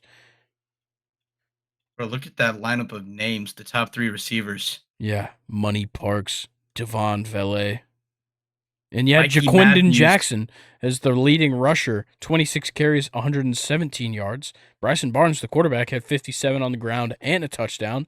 But for USC, you know they suck in the passing game when they've got 3 rushing touchdowns. That's how you know they're struggling because Marshawn Lloyd had a pretty good game, 86 yards and a touchdown, but Caleb Williams had 10 carries. That means they're getting pressured hard. We already know that offensive line isn't great. It really showed in this game versus Utah. Yeah, I mean Utah's got like one of the better defenses in the Pac-12. Yeah, and it's just typically we talk about the home atmosphere. This one was on the road at USC, and they still got it done. That defense was still fantastic. They were strong up front, and it matched up well against a really, really bad USC offensive line. Yeah, this brutal loss, and this drops them down very low. Yeah. And it's like I said, it's a rabbit hole that's going to be tough to climb out of because their schedule is nowhere near done. No, they've got tough games. Yes, they have Cal next week, but 3 straight of is it Washington then? Washington, Oregon, Yeah, UCLA. Washington, Oregon, UCLA to close out the season. I think they're gonna finish 8-4. Yeah, they're losing to Oregon and Washington. Yeah, and they'll be lucky to get away with one at UCLA.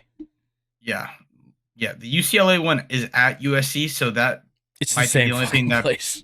Yeah, it's like I said, it's going to be the only thing that could play a factor if they can get students and fans out there to support them. Yeah, but neither of those teams can. So I think they'll be okay when it comes to the environment. Tackett Curtis Oh, let me get back to it. or Raise John Davis. That one's Ooh, good. I like that one. Yeah, Raise John. Let's Junior Tafuna. All right. I like that one. Yep. Hot. All right. Next game. Big upset. Big upset for Mac Brown and the Tar Heels. Virginia, the 1-5 Virginia Cavaliers, that basketball school in Virginia, 31. The number 10, previously undefeated Tar Heels of North Carolina, 27. And all of a sudden, Florida State is lonely at the top. Man, dude, the North Carolina Tar Heels, their defense just non-existent this game. Yeah. The Virginia Cavaliers could score at will. Yeah, which is crazy because they don't do that.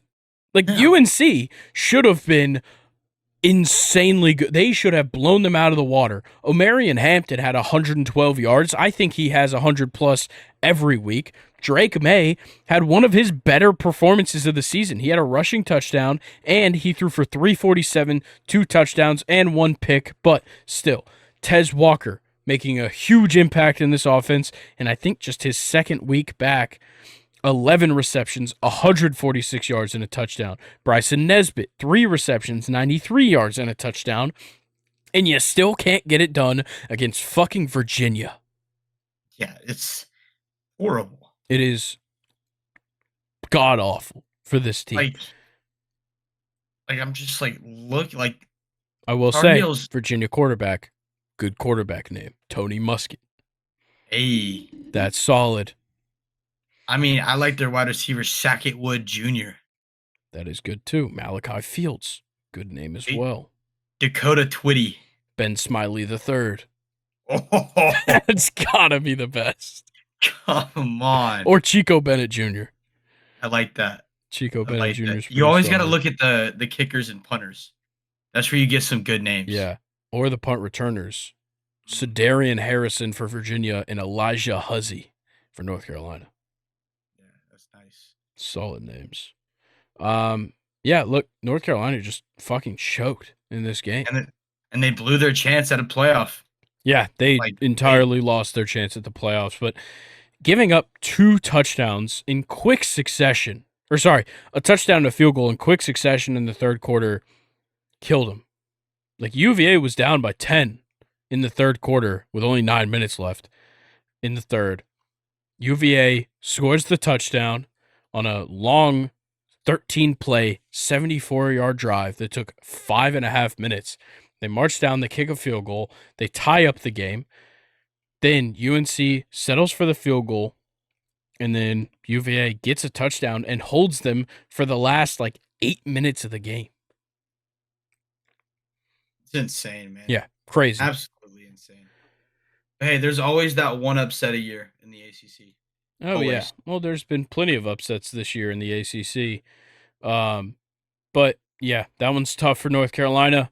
Yeah, let's talk about this game. Number 2, Michigan. Oh, man.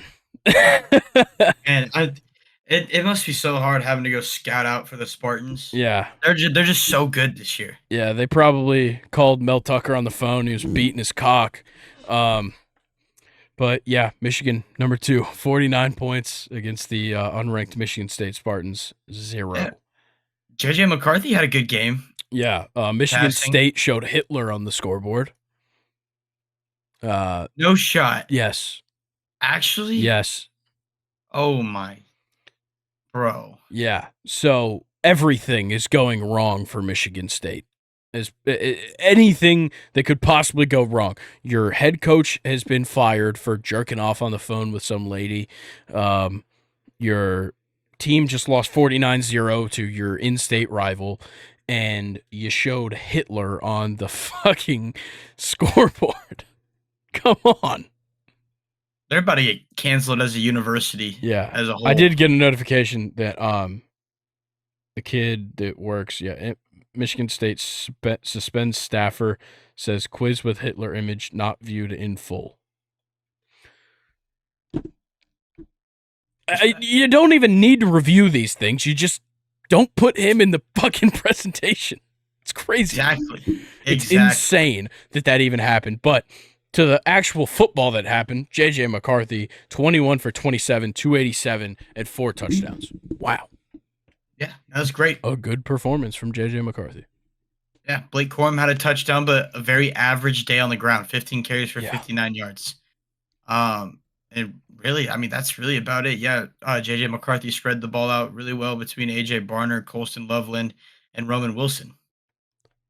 That's really your top contributors. Yeah. But this defense just allowed the Spartans to do nothing. Yeah. And I didn't expect them to do anything. They've sucked all year, and this offense just continues to suck. Yeah, I mean, when you got a defense led by a guy named TJ Guy, that's great. I would have liked to see Michigan get one more touchdown in the fourth quarter. Get the even 14s in all quarters. But at the end of the day, they're still showing why they should be ranked high. Oh, yeah. They're dominant. Michigan has been dominant, and now Penn State falls to Ohio State, gives Ohio State a little bit of a case, but Michigan still has to go to Happy Valley, which won't be an easy game against Penn State. Yeah, Penn State can still wreck some chances. Yeah. Yeah, and come on now. They got it. Yeah. And honestly, Wisconsin's playing spoiler too. Definitely. And Iowa. Sure. I didn't see Iowa up there. They did go down this week, but still, they've got a chance to be a pretty good team. Not offensively, because that game this week against Minnesota was horrible. Oh my God, the lowest point line in FBS history at 30.5, and they hit the under. Crazy. 12 to 10. But let's talk about the actual most boring game of the week. 100%. Number 5, Washington. 15, the shitty-ass Arizona State Sun Devils. 7. Yikes. What the fuck was this? Yeah, before we get too in-depth, I just want to a little update on this Miami game. So, Tyreek has 11 receptions right now. What? The next closest is Waddle with 2, and he left in the second quarter and hasn't come back. Tyreek has 11 catches for 88 yards and a touchdown. Obviously, they're not putting enough people on him. Somehow. It's crazy. He's going to save me from the hot sauces. But, all right, no, back to that shitty-ass game. Yeah, back to this game. Arizona State sucks. They punted on the first drive, missed a field goal on their second drive, turnover on downs on their third drive, punt. Then they somehow scored a touchdown. I don't understand how, but yeah, they somehow scored a touchdown. Washington answers with a field goal, and Arizona State leads going into halftime. Washington continues to play a sloppy game, fumbles it on their opening drive, punts on the next one. Luckily, Arizona State misses a field goal. Washington punts again. Turnover on downs for Arizona State. Washington kicks a field goal and makes it 12-7. 6-7. Then a pick six causes Washington to go up 12-7. They fail the 2-point conversion. What the fuck? They kick a field goal. Arizona State has a turnover on downs, and that's the football game. What the fuck? The fact that Michael Penix couldn't get in the end zone. Yeah. And, the 2 picks were horrible. He had a QBR of 41.4. That's not great. Better than Arizona State's quarterback somehow. Yeah, but Arizona State's horrible. They're 1-6. Yeah, but Jalen Polk, 9 receptions, 102 yards. Rome Odunze, 5 receptions, 82 yards. It doesn't make any sense how these guys still put up good numbers in this game. Yeah, I mean, really, it's you had 2 picks, 4 total turnovers. Yeah, Penix. From Penix. Fumbled twice, lost it once. Jalen Polk fumbled, lost it once. It was just a brutal showing for a team that just had a very good win over Oregon. Yeah. Yeah. Maybe a little bit of a hangover here. You're giving me mixed emotions here. Like you think they Yeah. like just walked them as like, oh, we don't even have to try against Arizona State. We I just have a feeling whoop, that's the case. we just whooped up on Oregon. We're chilling. Yeah. Well, they better get it right for next week. They go against Stanford, and obviously we saw Stanford upset Colorado last week. Something could happen there. But yeah, I think, moving forward, just Washington's got to clean some things up on the offense. I think it definitely feels like they're missing a little bit of something here. But let's move on to the next game. Number 6, Oklahoma 31. UCF almost takes it. UCF 29. John Reese Plumlee, a pretty solid game for UCF. Starting at quarterback, 16 for 30, 248, 2 touchdowns, and no interceptions for him. But Dylan Gabriel, a pretty solid game for him as well. 25 38, 253, 3 touchdowns, and an interception. Oklahoma just barely squeaking this one out. Yeah, I think we froze there a little bit, so Yeah, I you was a did, little but it's lost. all good. You talking about Oklahoma UCF? Yeah. Dude, It's I close. want I wanted John Rice to get that 2-point conversion more than anything Yeah. on Saturday Yeah, it was because tough. I was a brutal showing for Oklahoma. Yeah. Really, I think it was very bad. I think it was kind of a telling performance though, personally. I still don't fully believe in Oklahoma yet. no. Maybe I I just should, but I just I'm simply can't. I'm not a big believer in their defense. Their secondary is just rough to watch. Yeah. Is when it looks at it. Like their offense is fine. Yeah. Like Marcus Major is a great running back. You got Nick Anderson leading and with Drake Stoops. And then Dylan Gabriel, I think, is just fine. He's exceeded all expectations this year. Mhm. But UCF came out guns blazing in that second Yeah. second quarter. Oh, whoa, whoa, whoa, whoa, whoa. What happened? It's either a pick six or a fumble scoop and score I'm for watching I'm Miami. watching it right now. I just snapped the ball. Nah, pick 6. Yeah. Pick six. Yep. Pick Dang. 6. That should give us Wow. a tie game. Yeah. Damn. Wow. Let's First play of go. the drive. We love to see it. That was insane. But yeah, back to Oklahoma UCF. UCF could have taken this game to overtime. The 2-point conversion failed, but this game shouldn't be this close. This UCF team is not good. Not at all. And I think, once again, we see a little bit of a hangover. Yeah, absolutely. Like, yes, Oklahoma's win came 2 weeks ago, but they're coming off of a bye, and now it's like, what are we seeing here? Yeah, I don't know. They show us, should they really be the number 6 team right now? Yeah, well, their counterparts, Texas, didn't look good Same either. thing. Number 8 Texas, only 31 points. They beat Houston 31-24. Quinn Ewers, pretty boring game for Quinn Ewers. Not a lot of passing yards in this one. I know he left with an injury. Yeah, and actually I got a notification about that a couple of minutes ago. He's going to miss a little bit of time with a grade 2 AC joint sprain in his right shoulder. Yeah, I mean, I think they'll be just fine with Malik Murphy. Yeah, I agree. He looked fine. They didn't really give him that many chances to throw, and they just fed Jonathan Brooks there at the end. Yeah, but they've thrown in Malik Murphy in the games every now and then. Even Yeah. saw a couple of snaps against Oklahoma, so I'm confident he'll be all right, and maybe we'll see Arch if anything else goes wrong. But yeah, Jonathan Brooks kind of took over on the ground, 20 carries, 99 yards, and C.J. Baxter as well, 6 carries, 42 yards, and a touchdown. Xavier Worthy had a great game, 6 receptions, 92 yards, and a touchdown. He started off that game hot, but once Quinn Ewers came out of that game, it definitely seemed like Texas slowed down, but Houston definitely just stayed in it the whole way through. And Houston got fleeced at the end. Yes. That was a first down. 100% a first down. And like that, they were in the red zone too, so that could have led to a potential game-tying touchdown. If not, you go up 1, you win the game. Yeah.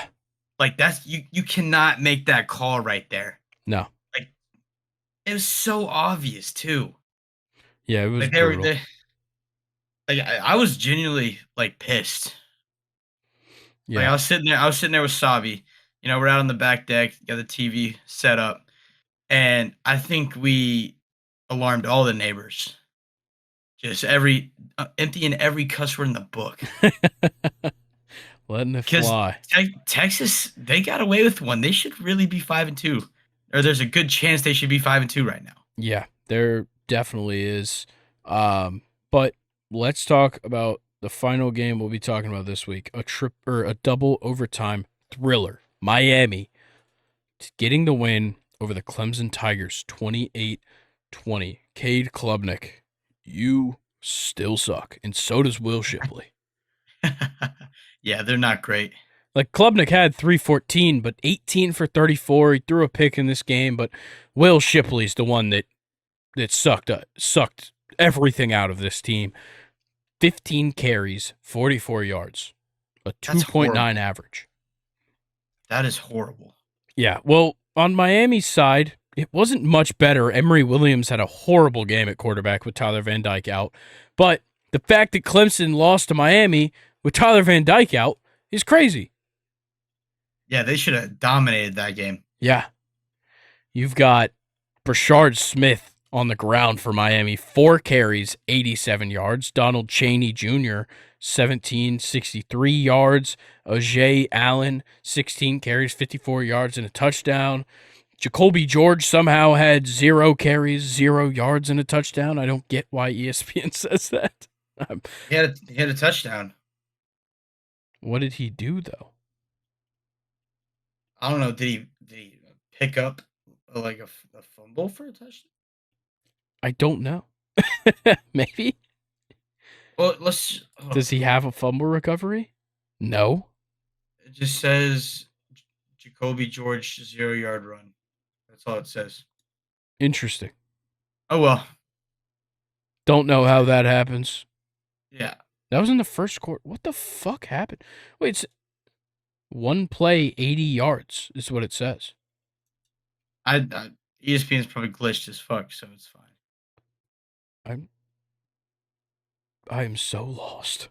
Nah, I don't get it. you're good, brother.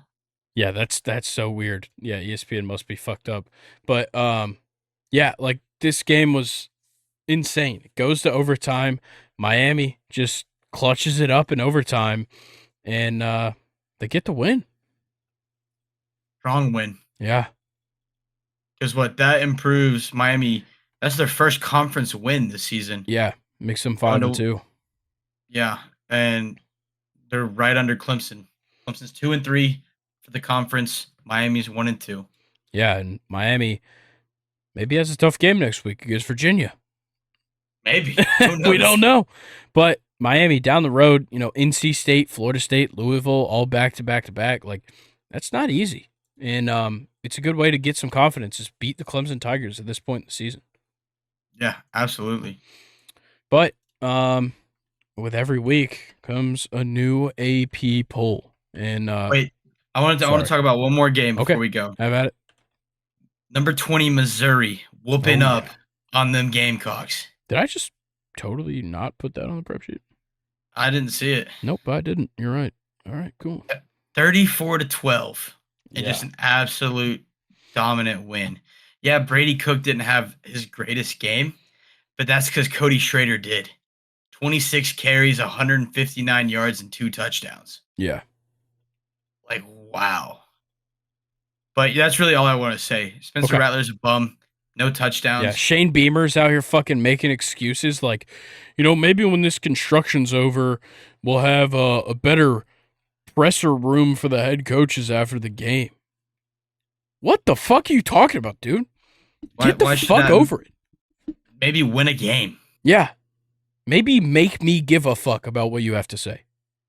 Like, the only team you are better than in your division is Vanderbilt. And that's because they had the same overall record. But it's just because South Carolina beat Vanderbilt. Yeah. So, yeah, it's a rough season so far for the Gamecocks. but we kind of saw it coming. Oh, yeah. But like I was saying, every new week brings a brand new AP poll that we will go through. And it starts Oh, off no changes in the top six: Georgia, Michigan, Ohio State, Florida State, Washington, Oklahoma. That's how it goes. For the top six, Texas moves up 1 to number 7. Oregon moves up 1 to number 8. Bama gets 2 spots up to number 9. Penn State drops 3 spots to 10. Oregon State moves up 1. Ole Miss moves up 1. Utah moves up 1. Notre Dame moves up 1. LSU up 4 to 15. Missouri up 4 to 16. North Carolina down 7, all the way to 17 with that loss. And then Louisville up 3 to 18. Air Force, undefeated Air Force, now number 19, moving let's up 3 spots. go. Duke moves down 4. Tennessee moves down 4 to 21. Tulane moves up 1 to 22. UCLA moves up 2 to 23. They surpass the crosstown rivals USC, who drops 6 down to 24 with their second loss of the season. And JMU, the undefeated JMU, creeps in at number 25. Other teams getting votes: Florida, 34 votes, right outside. Liberty getting some votes as well. Yeah, what a match. Yeah, James Madison, just to start off with this team, ridiculously good this season, Oh, and they still can't play in a bowl game. yeah, absolutely. It is ridiculous that they can't play in a bowl game just because they just moved up from FCS.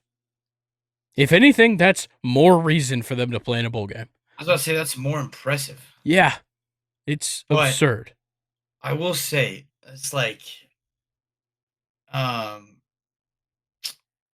feel like Utah could have crept up just a little bit more. I feel like Washington should have dropped a Yeah, little after maybe. that game. Yeah, Like I probably would have flipped Washington and Oklahoma just after that I game. I don't know, because Oklahoma didn't have like a great game either. Yeah, but they like Arizona State's like trash. UCF's better than Arizona State in my opinion. So when like Yeah, that's of just course, but when it comes down to it, it's like, okay, Washington or Oklahoma, they both won, not in strong fashion. Just keep them where they're at. yeah. I I don't think know. it's going to take losses to move around up top It's right gonna now. it's gonna get very interesting once we get in these big Pac-12 matchups. Yeah. Well, and the big thing is like, yeah, Washington still has hard games down the road. Oklahoma has hard games down the road. Don't get that twisted because the Big 12 doesn't seem that good right now. It's not going to be an easy road. The same goes for Florida State. The same goes for Ohio State because every year they have to face Michigan. Michigan still has to face Penn State. They still have to face Ohio State. And then, of course, Georgia may be an easier route, but the SEC championship is going to be their toughest game of Hey, the season, most likely. don't sleep on Mizzou. I'm That not sleeping Mizzou on Mizzou, but yeah, if they make the SEC championship, that will be their hardest matchup. yeah, because more than likely it'll probably be either Bama Bama. or yeah, you're going Bama? I think it's going to be Bama. What, Ole Miss is the other team? I don't know. I'm just Bama's it's already gonna be beaten weird them. because hold on, let me look at because I was just looking at it. LSU's got 2 losses, so they're probably not going to get it. Well, here's the thing: if LSU beats us, then they Yeah, jump us. yeah. But that means Ole Miss, if they stay 1 loss, they would be ahead of LSU. Yeah, either way, all three of those teams can give Georgia a run for their money, Yeah, for sure. especially depending on what is the future with Brock Bowers this season. Yeah. I don't know how soon we'll see him. It looks like it's going to be 4 to 5 weeks, I think is what they said. That's So, minimum. yeah, we'll have to But see. it's going to be a real test for Bobo. Let's see Yeah. how he, responds and how he involves Lad. So he had a bye week this week. So that should give him plenty of time to game plan around. Because who do they have next? They got Is it Florida. Missouri? Oh, yeah, that's right. It's Yeah, down in Florida. The Florida Jacksonville. game. That's right. Yeah, I mean that can be a sneaky game if you're not prepped right. It could be. It Florida's always not is. bad right now. Yeah, Graham Mertz is not looking horrible. No. But overall, like, I don't really have a problem. Once again, it does suck to Penn State, had to drop, but they did. They had to drop after that loss. And I They didn't think drop that far. They can no, still no, they're it. still in it. If they get a Yeah, win against Michigan, it's wide open. Because think about it, if they yeah. beat Michigan and then Ohio State beats Michigan, Penn State with one loss is just not going to play in the conference championship game. Maybe Ohio State loses to Iowa. One loss Penn State looks better than 2-loss Ohio State. Yep. Oh man, interesting. Yeah. So it's gonna be a great week next Yeah, week. for sure. And let's go ahead and get into the matchups. I think there's quite the potential for some maybe more surprising than anything, but just good matchups. And I think it all starts with Oregon, Utah. Yeah, That's the game 100%. I'm circling 10 times out of 10. Number 8, Oregon, goes to number 13, Utah. The hardest place to play in the country, in my mind. It's not going to be easy at all. Not at all. So I'm gonna go Oklahoma, Kansas. Yeah, I think that's a If great game. Yeah, because it's at Kansas. Yeah. Like it's in Kansas. So if Oklahoma comes out like they just did against UCF, Kansas can take this because their offense is explosive. Their running back is nasty. Yep, for So sure. we'll see. That's a 12 o'clock slate too. So Yeah. Give me Duke, Louisville. Number 20, Duke. Number 18, Louisville. Both looked very good going into their last 2 games, and both of them lose. Louisville in upset fashion, then they get the bye week. But Duke playing it close with Florida State. Louisville is still a 4-point favorite at home in this game. I love this matchup. yeah, it's gonna be good. Like you said, it's Especially just if gonna Riley depend. Leonard is feeling good. Yeah, That's it's the gonna big thing. depend on Riley Leonard, 100%. But I like Ohio State, Wisconsin. Yeah. I think it's a good matchup. Again, it's Ohio State coming into Wisconsin. And so this could be a little pre-look Yeah. at Late the night, Big too. Ten. Late night on NBC in Wisconsin. This could be the preview of the Big Ten championship. Yeah. Like 100% could be. So I think Wisconsin's going to come out tough. Yeah, I think Ohio State's still going to come out on top, but I think it's going to be a really close game. Yeah, I agree. I'm looking at UGA Florida, of course. Yeah, I mean, of course we were going to talk about that. Yeah, like Carson Beck and Dijon Edwards look great, but for Florida, Graham Mertz has gotten things in gear. Pearsall has gotten things in gear at wide receiver. I love watching him. He makes some ridiculous plays on offense. I know that UGA is favored by 14.5, but I think Florida plays them close. Like, it's a touchdown, maybe 10-point difference in this game. I think Georgia takes it, but it's going to be close for probably 2-3 quarters. Yeah. I like that. I mean, looking at it real quick, I mean, there's a couple games. Like, yeah, you got Kentucky, Tennessee, which will be a great. Yeah. It's always a great matchup. Just because Kentucky's not ranked doesn't mean they're good. They're still 5-2. Yeah. They just had some unfortunate losses. They had the Missouri loss and then the Georgia loss. Mm-hmm. I think But Colorado, UCLA, it's one to look at. And then honestly, BYU and Texas. I don't know. BYU originally, like, looking at that game, I'm like, okay, BYU like could be sneaky good, but I just don't know how I feel. I know they're good, but they're just not good enough. Seems. I just want to see like how Texas is gonna come out with Quinn Ewers on the bench. That's true. Yeah. Like, they're it still a can get tricky. 17.5-point favorite, despite Quinn Ewers being out. I think that's a little high. I think so too. Yeah. And like the over 51.5. It's also pretty high. Yeah. But then again, Big 12 teams aren't known for their defense. Exactly. So when you're looking at Group of 5, though, I'm looking at Georgia State, Georgia Southern on Thursday night. It's Southern, not State. It is.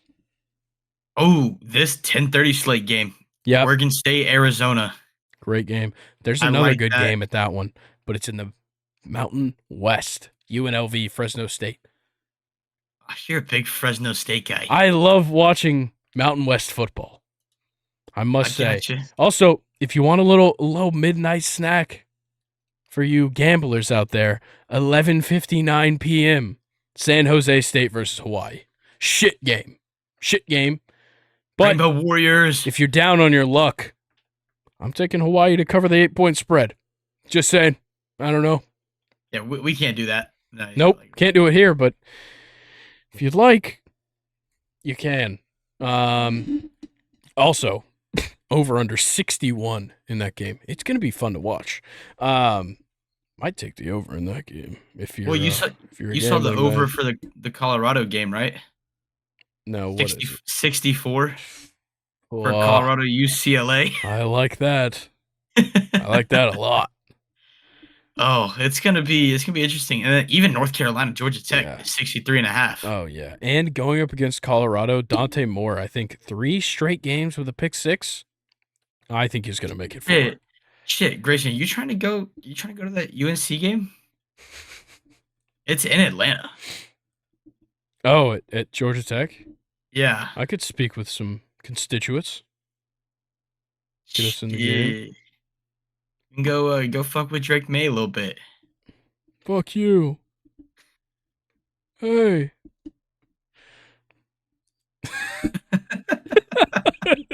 that's the extent of our shit talking. Yeah, we are respectable young men. Yeah. All right. Let's do our stake your claim real quick, and then we'll give you our final updates before we get out of here on the games that are ongoing. All right, Colin, stake your claim right now. Do it. All right, stake your claim. I'm gonna stick with it. I mean, Michael Penix will be your Heisman winner, despite the shit game he just had. He's about to bounce back against Stanford and just go absolutely ape shit for 6 touchdowns. Okay. He's gonna have 6 touchdowns. Take the You know why? The at least Michael Penix 6 touchdowns. I'm sure that line is ridiculous. Look, hear me out. Ready? Colorado was up 29-0 on Stanford. Yep. Washington's going to be very similar, except for they're not coming back this time. What's the final score looking like? Oh, fuck. I'm thinking it's like a cool 56-7. That's what I was thinking, like 56-3. I don't even think Stanford's going to get in the end zone. I like it. Okay. Well, interestingly enough, wrote this before the episode. My stake your claim is that I have no idea who the fuck's winning the Heisman. I don't. I was confident in Michael Penix going into the season, getting through these weeks. Last week scared me a lot. I'm just saying, there's one guy out there that hasn't had a bad game. Jaden Daniels. JJ McCarthy.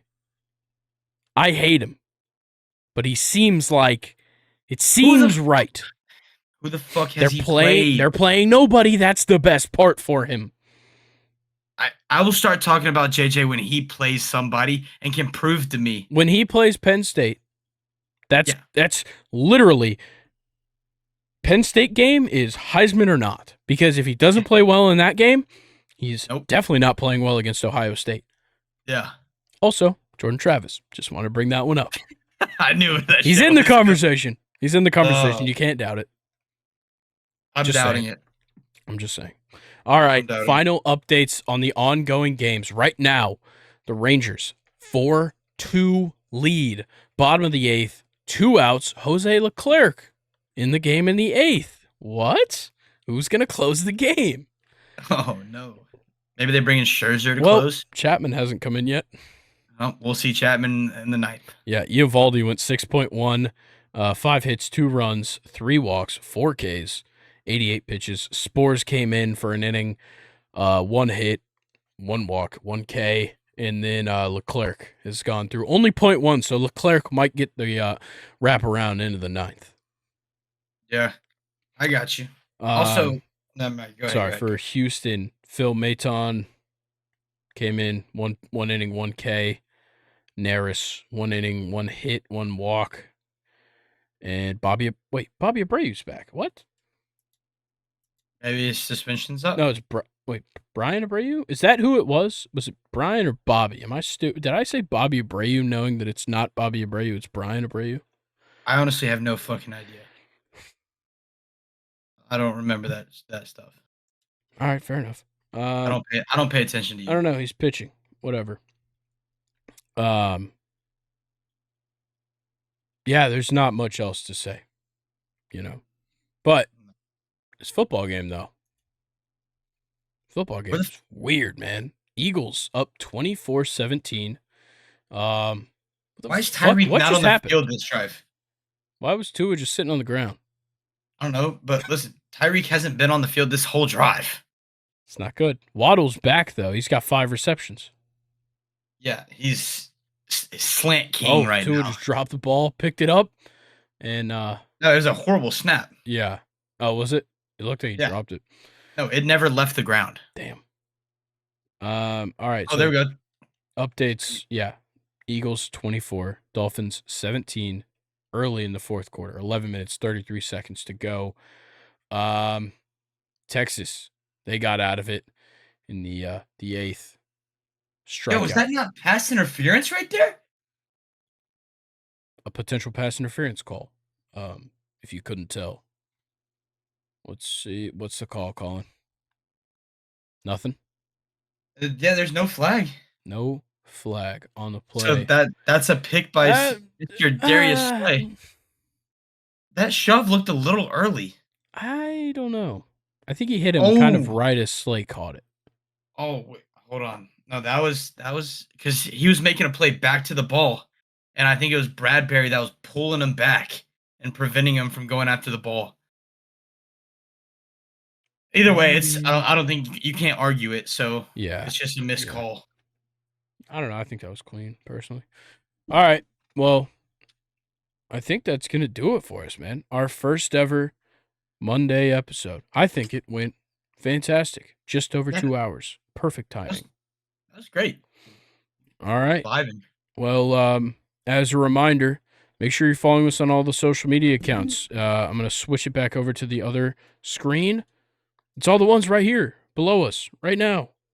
All these ones down here at the bottom. Yeah, go follow us on all those. But as I look deep into your eyes on the YouTube, you know exactly what I'm about to ask you for. Like, subscribe, comment, turn on notifications, all of it. If you're listening to me and you hear me deep into your ears, I am your inner monologue right now. You're going to stop what you're doing. If you're driving, once you're done driving, you're going to stop and do this. Just pick up your keys. Once you stop driving, because you're obviously listening to this, not watching it since you're in the car, you're going to go on your phone. Wherever you're listening to this podcast, you're going to look at it and you're going to go, wow, there's their link tree. And you're going to go to that link tree. You're going to follow us on all of our social media accounts, but you're also going to follow us on that podcast platform, and you're going to rate that podcast 5 stars. And if you really, are you holding up a PlayStation 4? Yes, sir. What the fuck? Okay, whatever. If you really want to show the support for the show, though, the best way to do it, whether you like or you follow or anything, is to share. Because sharing is caring. So make sure you're sharing that podcast with everyone. People you love, people you hate, people that you put up with, whatever it may be. You're going to share this podcast with them because you enjoy it and everybody else should. So with that being said, Colin, anything for the people?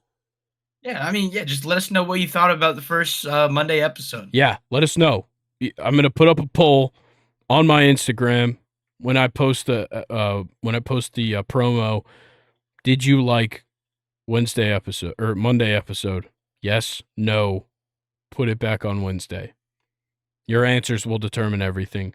But for now, thank you for listening. Enjoy the rest of your week. I'll see you guys on Friday. Colin will be back next week. Peace. Peace.